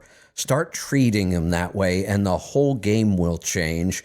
We even started a program, and we worked with the TIA and Truck Stop on it for a while, called Broker Connect. And the whole point was to get owner-operators and brokers talking about things other than freight negotiations. Let's just get them talking. Let's just get them to know each other and understand each other's business. When I got canceled, Truck Stop was a part of that. They're coming back and talking to me again now, and I've got mixed feelings about whether I'm going to work with them or not. But what I'm not going to do, I'm not going to let them be a big part of this program. But I want to bring this back, so we'll talk about that. And I've got a call on right now that wants to talk about brokers, and I know Jamie plays this game really well, and I just think there's a lot we could all be doing together around that. But let's go ahead and bring Rusty in Texas. Rusty, welcome. Hey, thanks for taking my call. Yeah, I've been an owner-operator for 23 years, pretty much with the same company. Or at least doing the same thing. They got bought out. But anyway, the time has come this year that I'm probably going to be forced to do something else. And I feel like I've got the experience just to kind of go my own way. But brokers, how do I find brokers just to start having conversations with? Is there a website? Is there an association that I would go to? David may have some answers for you. My answer has always been the best way to find a lot of brokers and be able to see what kind of freight they're moving, because that's important too. There's a lot of brokers out there and a bunch that you just don't need to contact if they don't have your freight, your lanes. So one of the best places to do this kind of research is the load boards. And if you signed up for as many of them as you can find for a month or two, and most of them will let you do that, you'd have tons and tons of contacts to go make. And I'm sure David may have something to add to that. Well, I told you in our call we got into this, and when I started with ComData, my first job in trucking was I was a field rep for the first truck and load posting program that was company to company, not Dial-A-Truck or DAT, which was owner-operator to broker in a truck stop. And this was called Convoy. So, and I became very, very, I guess, versed in what Convoy could do and what it didn't do. And I taught that program to Buster, my partner now, was a telemarketer in the Convoy division, and I was a field rep. So I knew a whole lot about empty miles and brokers and keeping a truck loaded and moving and stuff like that, and how to use that kind of data on a daily basis profitably. And that's why we sold so much. Buster and I broke every record at ComData, was selling this product for a year, and they had to promote me and change my job description to keep me from making more money than the president of the company. So I knew a lot about truck and load posting. So when I was out there in the weeds starting NASTC, my business plan, guys, was Buster'd call them and I'd go see them. I mean, that's the old-fashioned way. There you go. If you want to meet a lot of brokers, get in the car and go to Wisconsin or go to an area where you're having trouble getting freight and pass out some business cards and show your business book to the brokers and tell them you want to haul their freight, and you'll do a better job of it than anybody else they've ever met. And you'd be surprised what a visit like that will do to elevate you from the C list to the A list. Hey, David, I got a story about this I think you'll appreciate. So when I had my authority and I needed to find freight, I needed to build relationships with brokers, and we were in a freight cycle at the time where brokers really didn't need a bunch of owner-operators. We were in a down cycle. There wasn't a lot of freight. You know, it wasn't like the last couple of years where they were begging for trucks. It's more like it was now. That's shifting fast. So it wasn't like you could call them up and they were just begging you to come work for them. You kind of had to sell yourself. So I didn't know anything about sales at the time, and I guess I kind of worked out my own techniques, and I've told people about this because it works so well. Not only would I go visit the broker in person, go sit down and see somebody face to face. Don't make that initial call, or you can make it to make an appointment, but if you want to build a good relationship, shake hands, look them in the eye. And here was my approach, because I didn't know what else to say when I was there. When we would sit down and start talking, I would ask them about their worst load, the nightmare load and it's usually from a good customer. He can't turn it down because they're giving you all their good stuff. And here's this stinker that everybody hates. Everybody complains about it, doesn't pay enough, it's got all kinds of problems. I said, I want that load. Give it to me because I'll make it better. That really, really worked well. I bet. But, I mean, you can't do that through an email, and you can't do that most times over the phone. Now, and I'm not saying that, and I'm a good salesman. If I have any talent in the world, it's because I can really sell. But being a good salesman requires you to be a good listener and requires you to learn what the intelligent questions are going to be and how you move a prospect into something you want to talk about. And getting back to your original question about how do you get this relationship between you and a broker started, I did the same thing. Buster and I don't know how we did it. It was divine intervention, I'll guarantee you. But we managed from May the 16th in 1989 to December the 31st to sign up 70 charter members of NASTC. And one of the things that I used, and we didn't have a product to sell. All I had was an idea, and we were selling memberships. And the guy would ask me, what if this doesn't work out, David? Can I get my money back? And I said, no. Not only can you not get your money back, it's already spent with me coming to see you, and you'll probably never see me again. I'll have to call you. I can't afford to come back and see you again. So today's your day. Either, get on board or tell me no, and I'll go talk to somebody else. And I don't know how we did it, but we sold 70 companies in a little over 6 months. Anyhow, but in every conversation I had, and I've had like 2,000, 2,500 face-to-face conversations with small trucking companies over the years, maybe more than that. But and back in that day when I didn't have anything to sell, I had this idea about putting brokers and carriers together because I knew so much about Convoy. And I would ask the guy pretty early in the conversation, I would say, John, how often do you use brokers? And he's like, brokers, they're eat your young. I don't use, you think I'm stupid, boy? I don't use brokers. They steal, rob, and cheat. I don't use brokers. I said, okay. What about empty miles?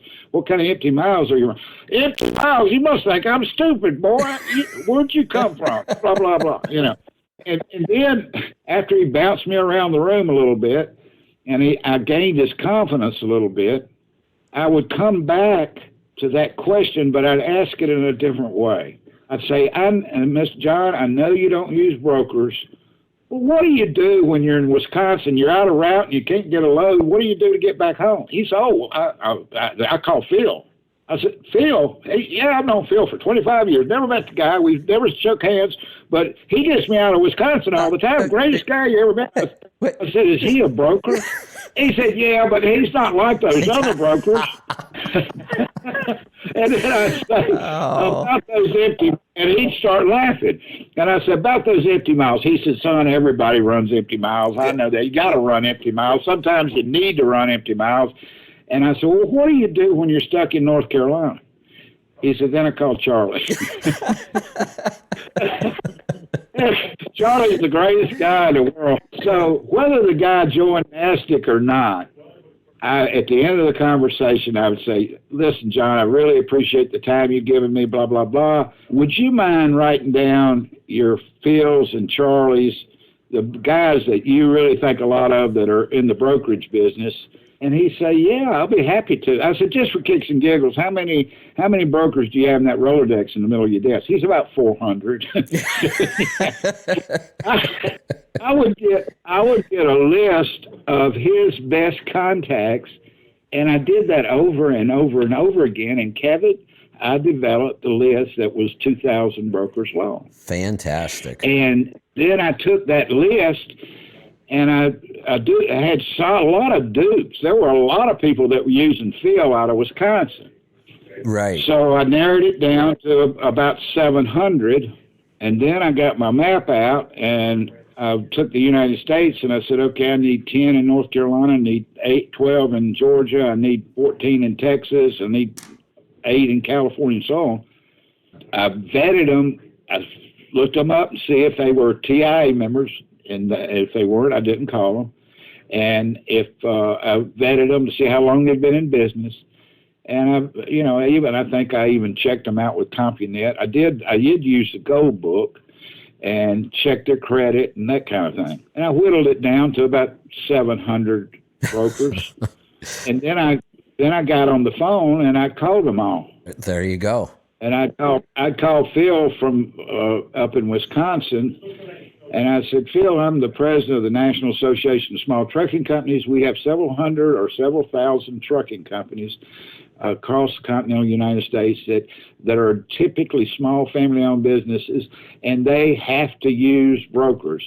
And you know what? I've been asking people about how to get out of Wisconsin, and you're in Wisconsin. And your name kept coming up as being somebody that was really good, that didn't cut the freight, that treated the drivers well, that treated the companies well. And I'd like to offer you the opportunity to be in a directory of a very few NASTC's best brokers and become an affiliate member of NASTC. And I charged him the same thing I charged him the same thing I charged the trucking company. And I filled up, I got about 200 brokers in that organization. We call them NASTC's best brokers. We print a directory every year, and I think we're down to about 160 now. We don't ever, I can honestly say that I've never had a NASTC member lose a dime from my best brokers. That's fantastic. So you have that list available still? Is that come with your membership, or how do you get a hold of that? Absolutely. It comes with your membership. You get a new one every year. Okay. Well, I paid my membership, I think, today, so I excellent. Excellent. Good. So, that was specifically more my question. I don't I was hoping there would be a membership or an association for good brokers, kind of like there's a NASTC, kind of like there's hey Rusty, there and is. That's what I was interested in. Go ahead. It's a bigger organization, but it's very well run. I've worked with them. I've spoken at their event many years, and we did do our Broker Connect originally with them. It's the TIA. Stands for Transportation Intermediaries Association. That's the technical term for a broker. They have lots of events, and you can join, and I recommend owner-operators join and go to their events. I convinced somebody, one of our listeners, he just got his authority, and I was speaking at their event, and I said, why don't you just go? And he showed up. I am telling you, that single truck owner-operator in the middle of a broker convention was the most popular guy around. He was swamped all weekend. Yeah, that's what I'm looking for. That's where I'll start. And that he's telling you the absolute truth. I think that TIA now, and you'll notice that I said one of the first things I did to vet these guys was to see if they were members in that organization. And I wasn't calling them to say get out of the TIA and join NASTC. Right. I was saying I see you're a member of the TIA. That way I know darn well you're serious about the way you do business. And then they go one step further. The TIA has a business program for brokers to teach them best practices. And if they go through the program and complete it, they become a TIA certified broker. And you know that's somebody that went that extra step to be better at what they did. So the TIA identifies them for you. I don't understand. That's a great information. That's where I'm going to start, and I'm going to look at the NASTC. And I want to go visit a few people, but I don't want to go visit 100 people. I want to go visit 4 or 5 that I can figure out that have freight in my area. I never figured out why, to me, as trying to do some stuff on my own, trying to find a little direct freight, to me, I would rather work for a broker. If I need a day off next week, I don't want to lose my freight with a direct account. You know, when you work with a broker, It seems like that would be the best way. It is. All the way around. It is. That's why brokers are so important to this industry. We're a different industry. Our supply and demand is more complicated because our supply is in constant motion. And that's part of the reason why we need brokers. Shippers can't do that. And I tell really small carriers all the time, be very, very careful about shipper direct freight. You might think it's the best thing ever, and sometimes it can be, but it can also be a trap. And you've realized that. You don't want that kind of commitment, and I get that. So that's why brokers are a great fit for you. Yeah, well, I'm signed up with all the NASTC programs starting, I think, yesterday. Excellent. Looking forward to going through this process. So thank y'all. I appreciate it. You're welcome. Hey, thanks for the call, and look forward to meeting you. What I try to tell Kevin people is when you become a NASTC member, take a day or two and pull out that Best Brokers directory and overlay it with your lanes and call these guys. Don't look at like the conversation is not about negotiating for a load. The conversation is about, I'm a NASTC member. David Owen thinks a lot of you. He's got you as one of NASTC's best brokers, and he told me to call you, and you could help me get out of Wisconsin, for God's sake. And the guy will fall all over himself treating you special because he knows if he doesn't, I'll take him out of the deal. There you go. Hey, David, here's another place where you have created something that I had the idea. I tried a couple times. I was working with the TIA and COVID changed everything, but we were kind of trying to build a private network within the TIA. This is similar to what you've got going on. I'm thinking on the fly and kind of putting you on the spot here a little bit, but I'm thinking it would be a great program to bring back Broker Connect and only use your broker network. Well, as you know, I've been thinking about this in the middle of the night for about 35 years, and I've not brought it out as I don't want anybody to think it's a load board. It's not. Right. It's about building that relationship, and I'm not going to try to pay the light bill with a subscription. But I've got a name for it I shared with you, and I'm getting it copyrighted, so I'm not going to mention it over the phone. But it's an acronym for Load Opportunities, Data Exchange, Shipper Terms and Rates.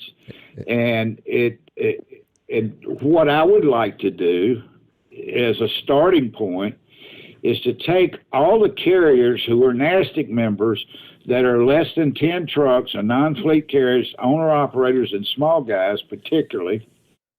And the first part of that load opportunities is a data exchange is to, when you join NASTC, all you got to do is check a box and tell me that you want to be on our best brokers list of carriers, and we'll help you be introduced to them electronically with your proof of insurance and all the stuff you've got to do to get registered with a broker well before you haul a load for that broker, and y'all get to know each other, and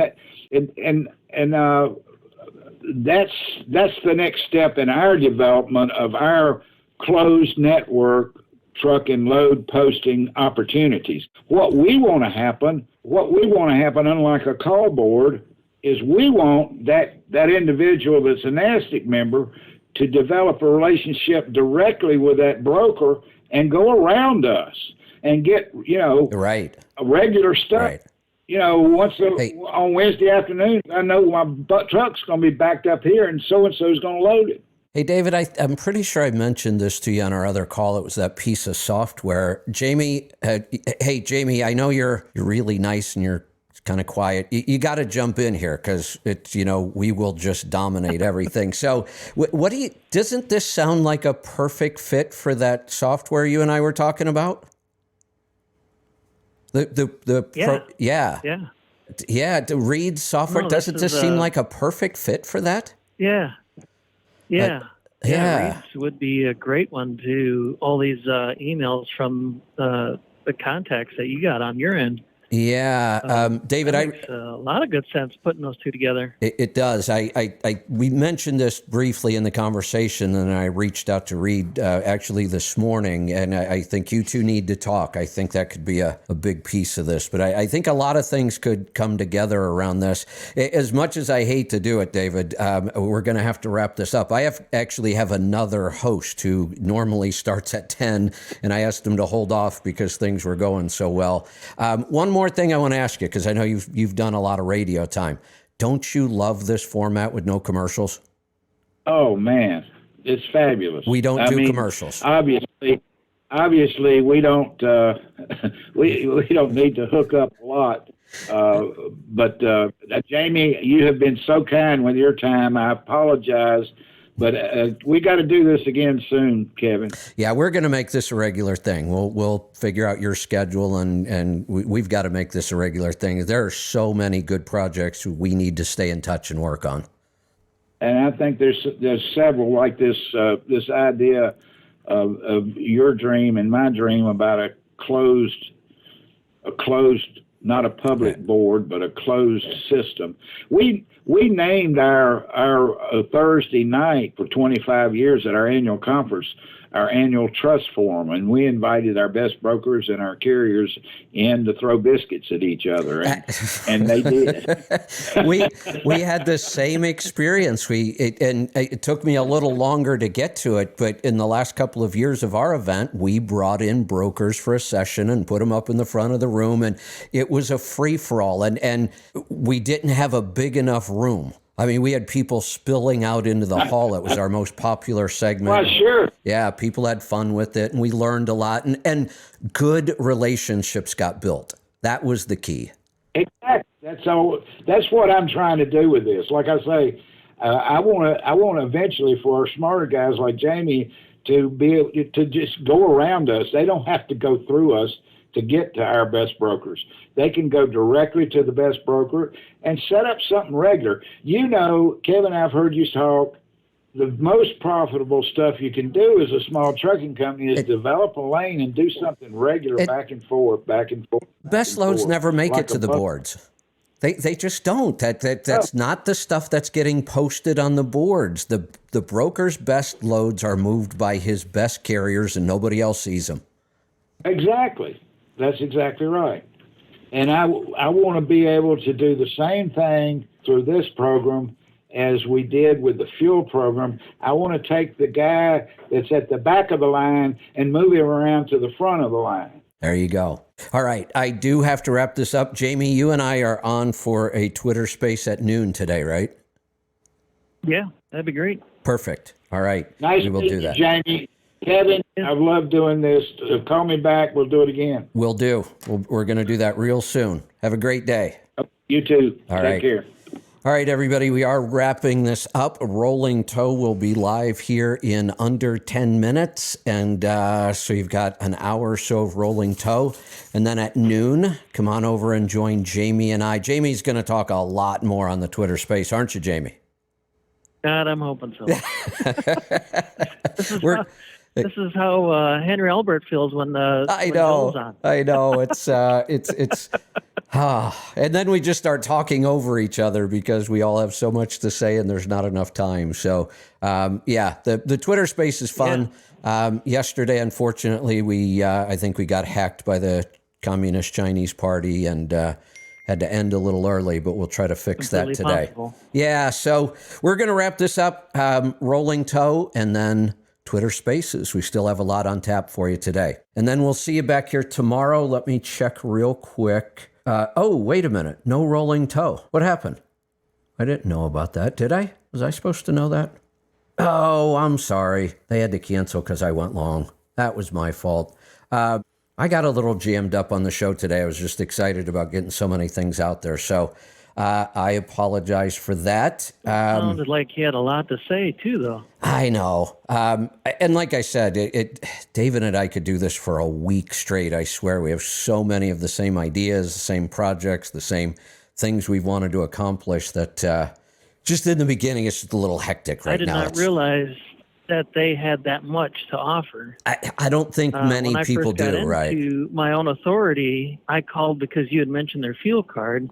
They started talking about fees and having to travel there and everything else. And I'm like, or I'll just get this card over here. That turns a lot of people they off. Had that much to offer. I know. And I've tried to tell people their education. I know that program they kind of force you to go through if you have less than 5 trucks. It's a hindrance for a lot of people, but I'm glad they do it that way. The people that have gone through it have learned a lot, and I'm glad that they kind of have that standard that they want their members to be educated. And here's the other thing.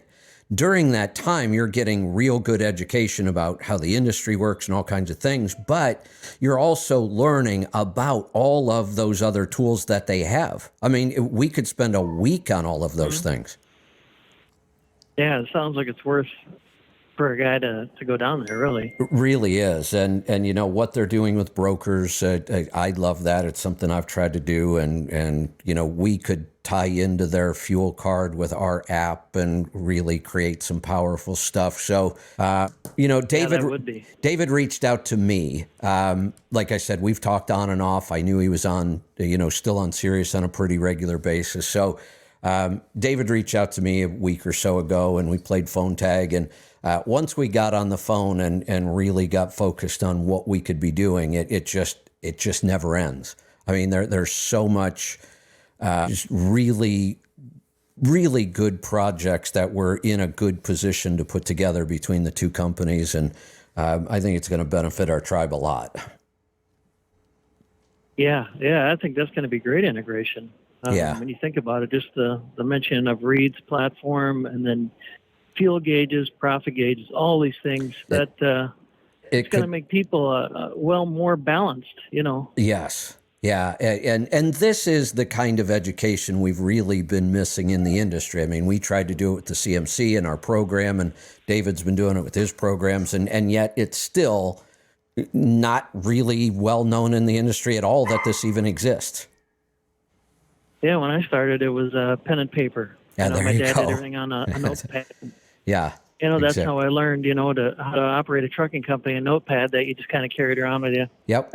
Yeah, absolutely. And then along comes all these computer programs and just different things. It really does help to grow your business too. I would never be able to do this all on paper and correct. Right. You function on a high level, I guess I should say. You wouldn't have grown the way you have. There's just no way. If you didn't take advantage of all the tools that help you do that, and that's what's missing from a lot of people. They've got that one truck, they're struggling with it, they can't seem to get, things under control in the way they want them. And when they do, use these tools, if you do the numbers, if you build the relationships, you get that one truck really profitable, well, then it's just repeat. Just do it again. But if you don't ever get that one truck under control and you're not using these tools, then you're just going to struggle with that one truck for a long time. And the hardest part is that next step, though. I will admit that foolishly. I had one down really well, and I'm like, it's 2 is twice the money. Well, right. But it's not. It's not, and it's not easy, but if you don't get that first truck down and try to buy the second, you'll crash and burn. I've seen it so many times. Yeah. Oh, yeah. Yeah. Yeah. 2, if you're not making it with 1, 2 is not going to help. Nope. 2 is going to bury you faster. That's exactly right. Yeah. And look, I made that mistake. I know. I went from 1 truck to 11 in about 18 months. What a horrible mistake that was. That's ambitious. Luckily, I survived it. So I went from 1 to 11 in under 2 years, and I went from 11 to 2 in about 2 weeks. Because it was either that or go bankrupt and go out of business. I had to liquidate everything and get back in the truck and drive myself and save it. That experience taught me more than anything else I've done. Yeah. Yeah, it's some things you learn the hard way. Most things for me, I have to learn the hard way. Is a great lesson. Yeah. But that's, like I said, going backwards is always a good thing. It can be. It was a really good thing for me. And going backwards ended up shifting my whole business model. I didn't go back to building a fleet. I learned so much in the process. I got excited about teaching those things to other people, and that led me down this path. So, all right, Jamie, we're going to wrap this up. You and I are going to be live on Twitter in about an hour and 20 minutes, noon here on the West Coast. So we'll see you then. Sounds good. Fantastic. All right, thanks. We're going to get you back. You're going to become a more of a regular on this show too, and we'll pull stuff out of you if we have to. Oh, it'll come free. It will. You've got a lot of good information to share. We want to get that out there. So between here and Twitter, we're not even sure what this whole Twitter thing is yet. So we've talked about it. We've thrown it around. It's really just, it's just kind of up in the air right now. We'll see how it goes. But the Twitter spaces are already kind of fun for me. And if we can get more and more people to jump in and become part of the conversation, then it'll really be good. When you're part of a Twitter space, does that mean we're spacemen? I think so. I like that. We're going to have to work on that. Yeah. Maybe we need, we'll get Reed to make a hat or something. He's into hats. Please advise. Yeah, exactly. All right. We're going to wrap this up. Sorry about rolling toe. That was my fault. We'll get better at this. I'm not good at scheduling. I should have turned all of this over to the team, but I thought I'd handle it myself, and we see how that worked out. So next time I'll give it all to them. I was hoping to go on to the big toe, and then I was had some tire issues I was going to talk about. I know. All right, so we'll get better at that. Maybe a vibration. I got overexcited about a few things, and we'll fix it. All right, we are going to wrap this up. We'll see you at noon. Come on over and join us. That's the other thing about a Twitter space. The more people we have, the better it gets. So join us. And we'll see you back here tomorrow. Oh, that's what I was looking for when I found out Rolling Toe canceled. Wanted to see if we know who's going to be on tomorrow. I thought I saw it earlier. Wait a minute. I've got some announcements. Oh, we still have the free bag of regenerative organic almonds. These things are amazing. Buy $60 or more of nuts, and you're going to get a nuts or nut butter. You'll get a free bag. Surprised we're not out of them. I saw a ton of those coming through yesterday. And I don't see the announcement for who's on tomorrow. Oh, Joel's confirmed. If you have time, you should jump in and join us tomorrow. Sure. You fit really well on that day, too. You fit good on a lot of days. But, jump in and join us tomorrow. Just call at the beginning of the show if you've got time. And we'll do that, too. All right? Sounds great. All right. We'll talk in a little bit. Be safe. Thank you, sir. Be profitable. Be fit and healthy. Always do the hard work and master the journey.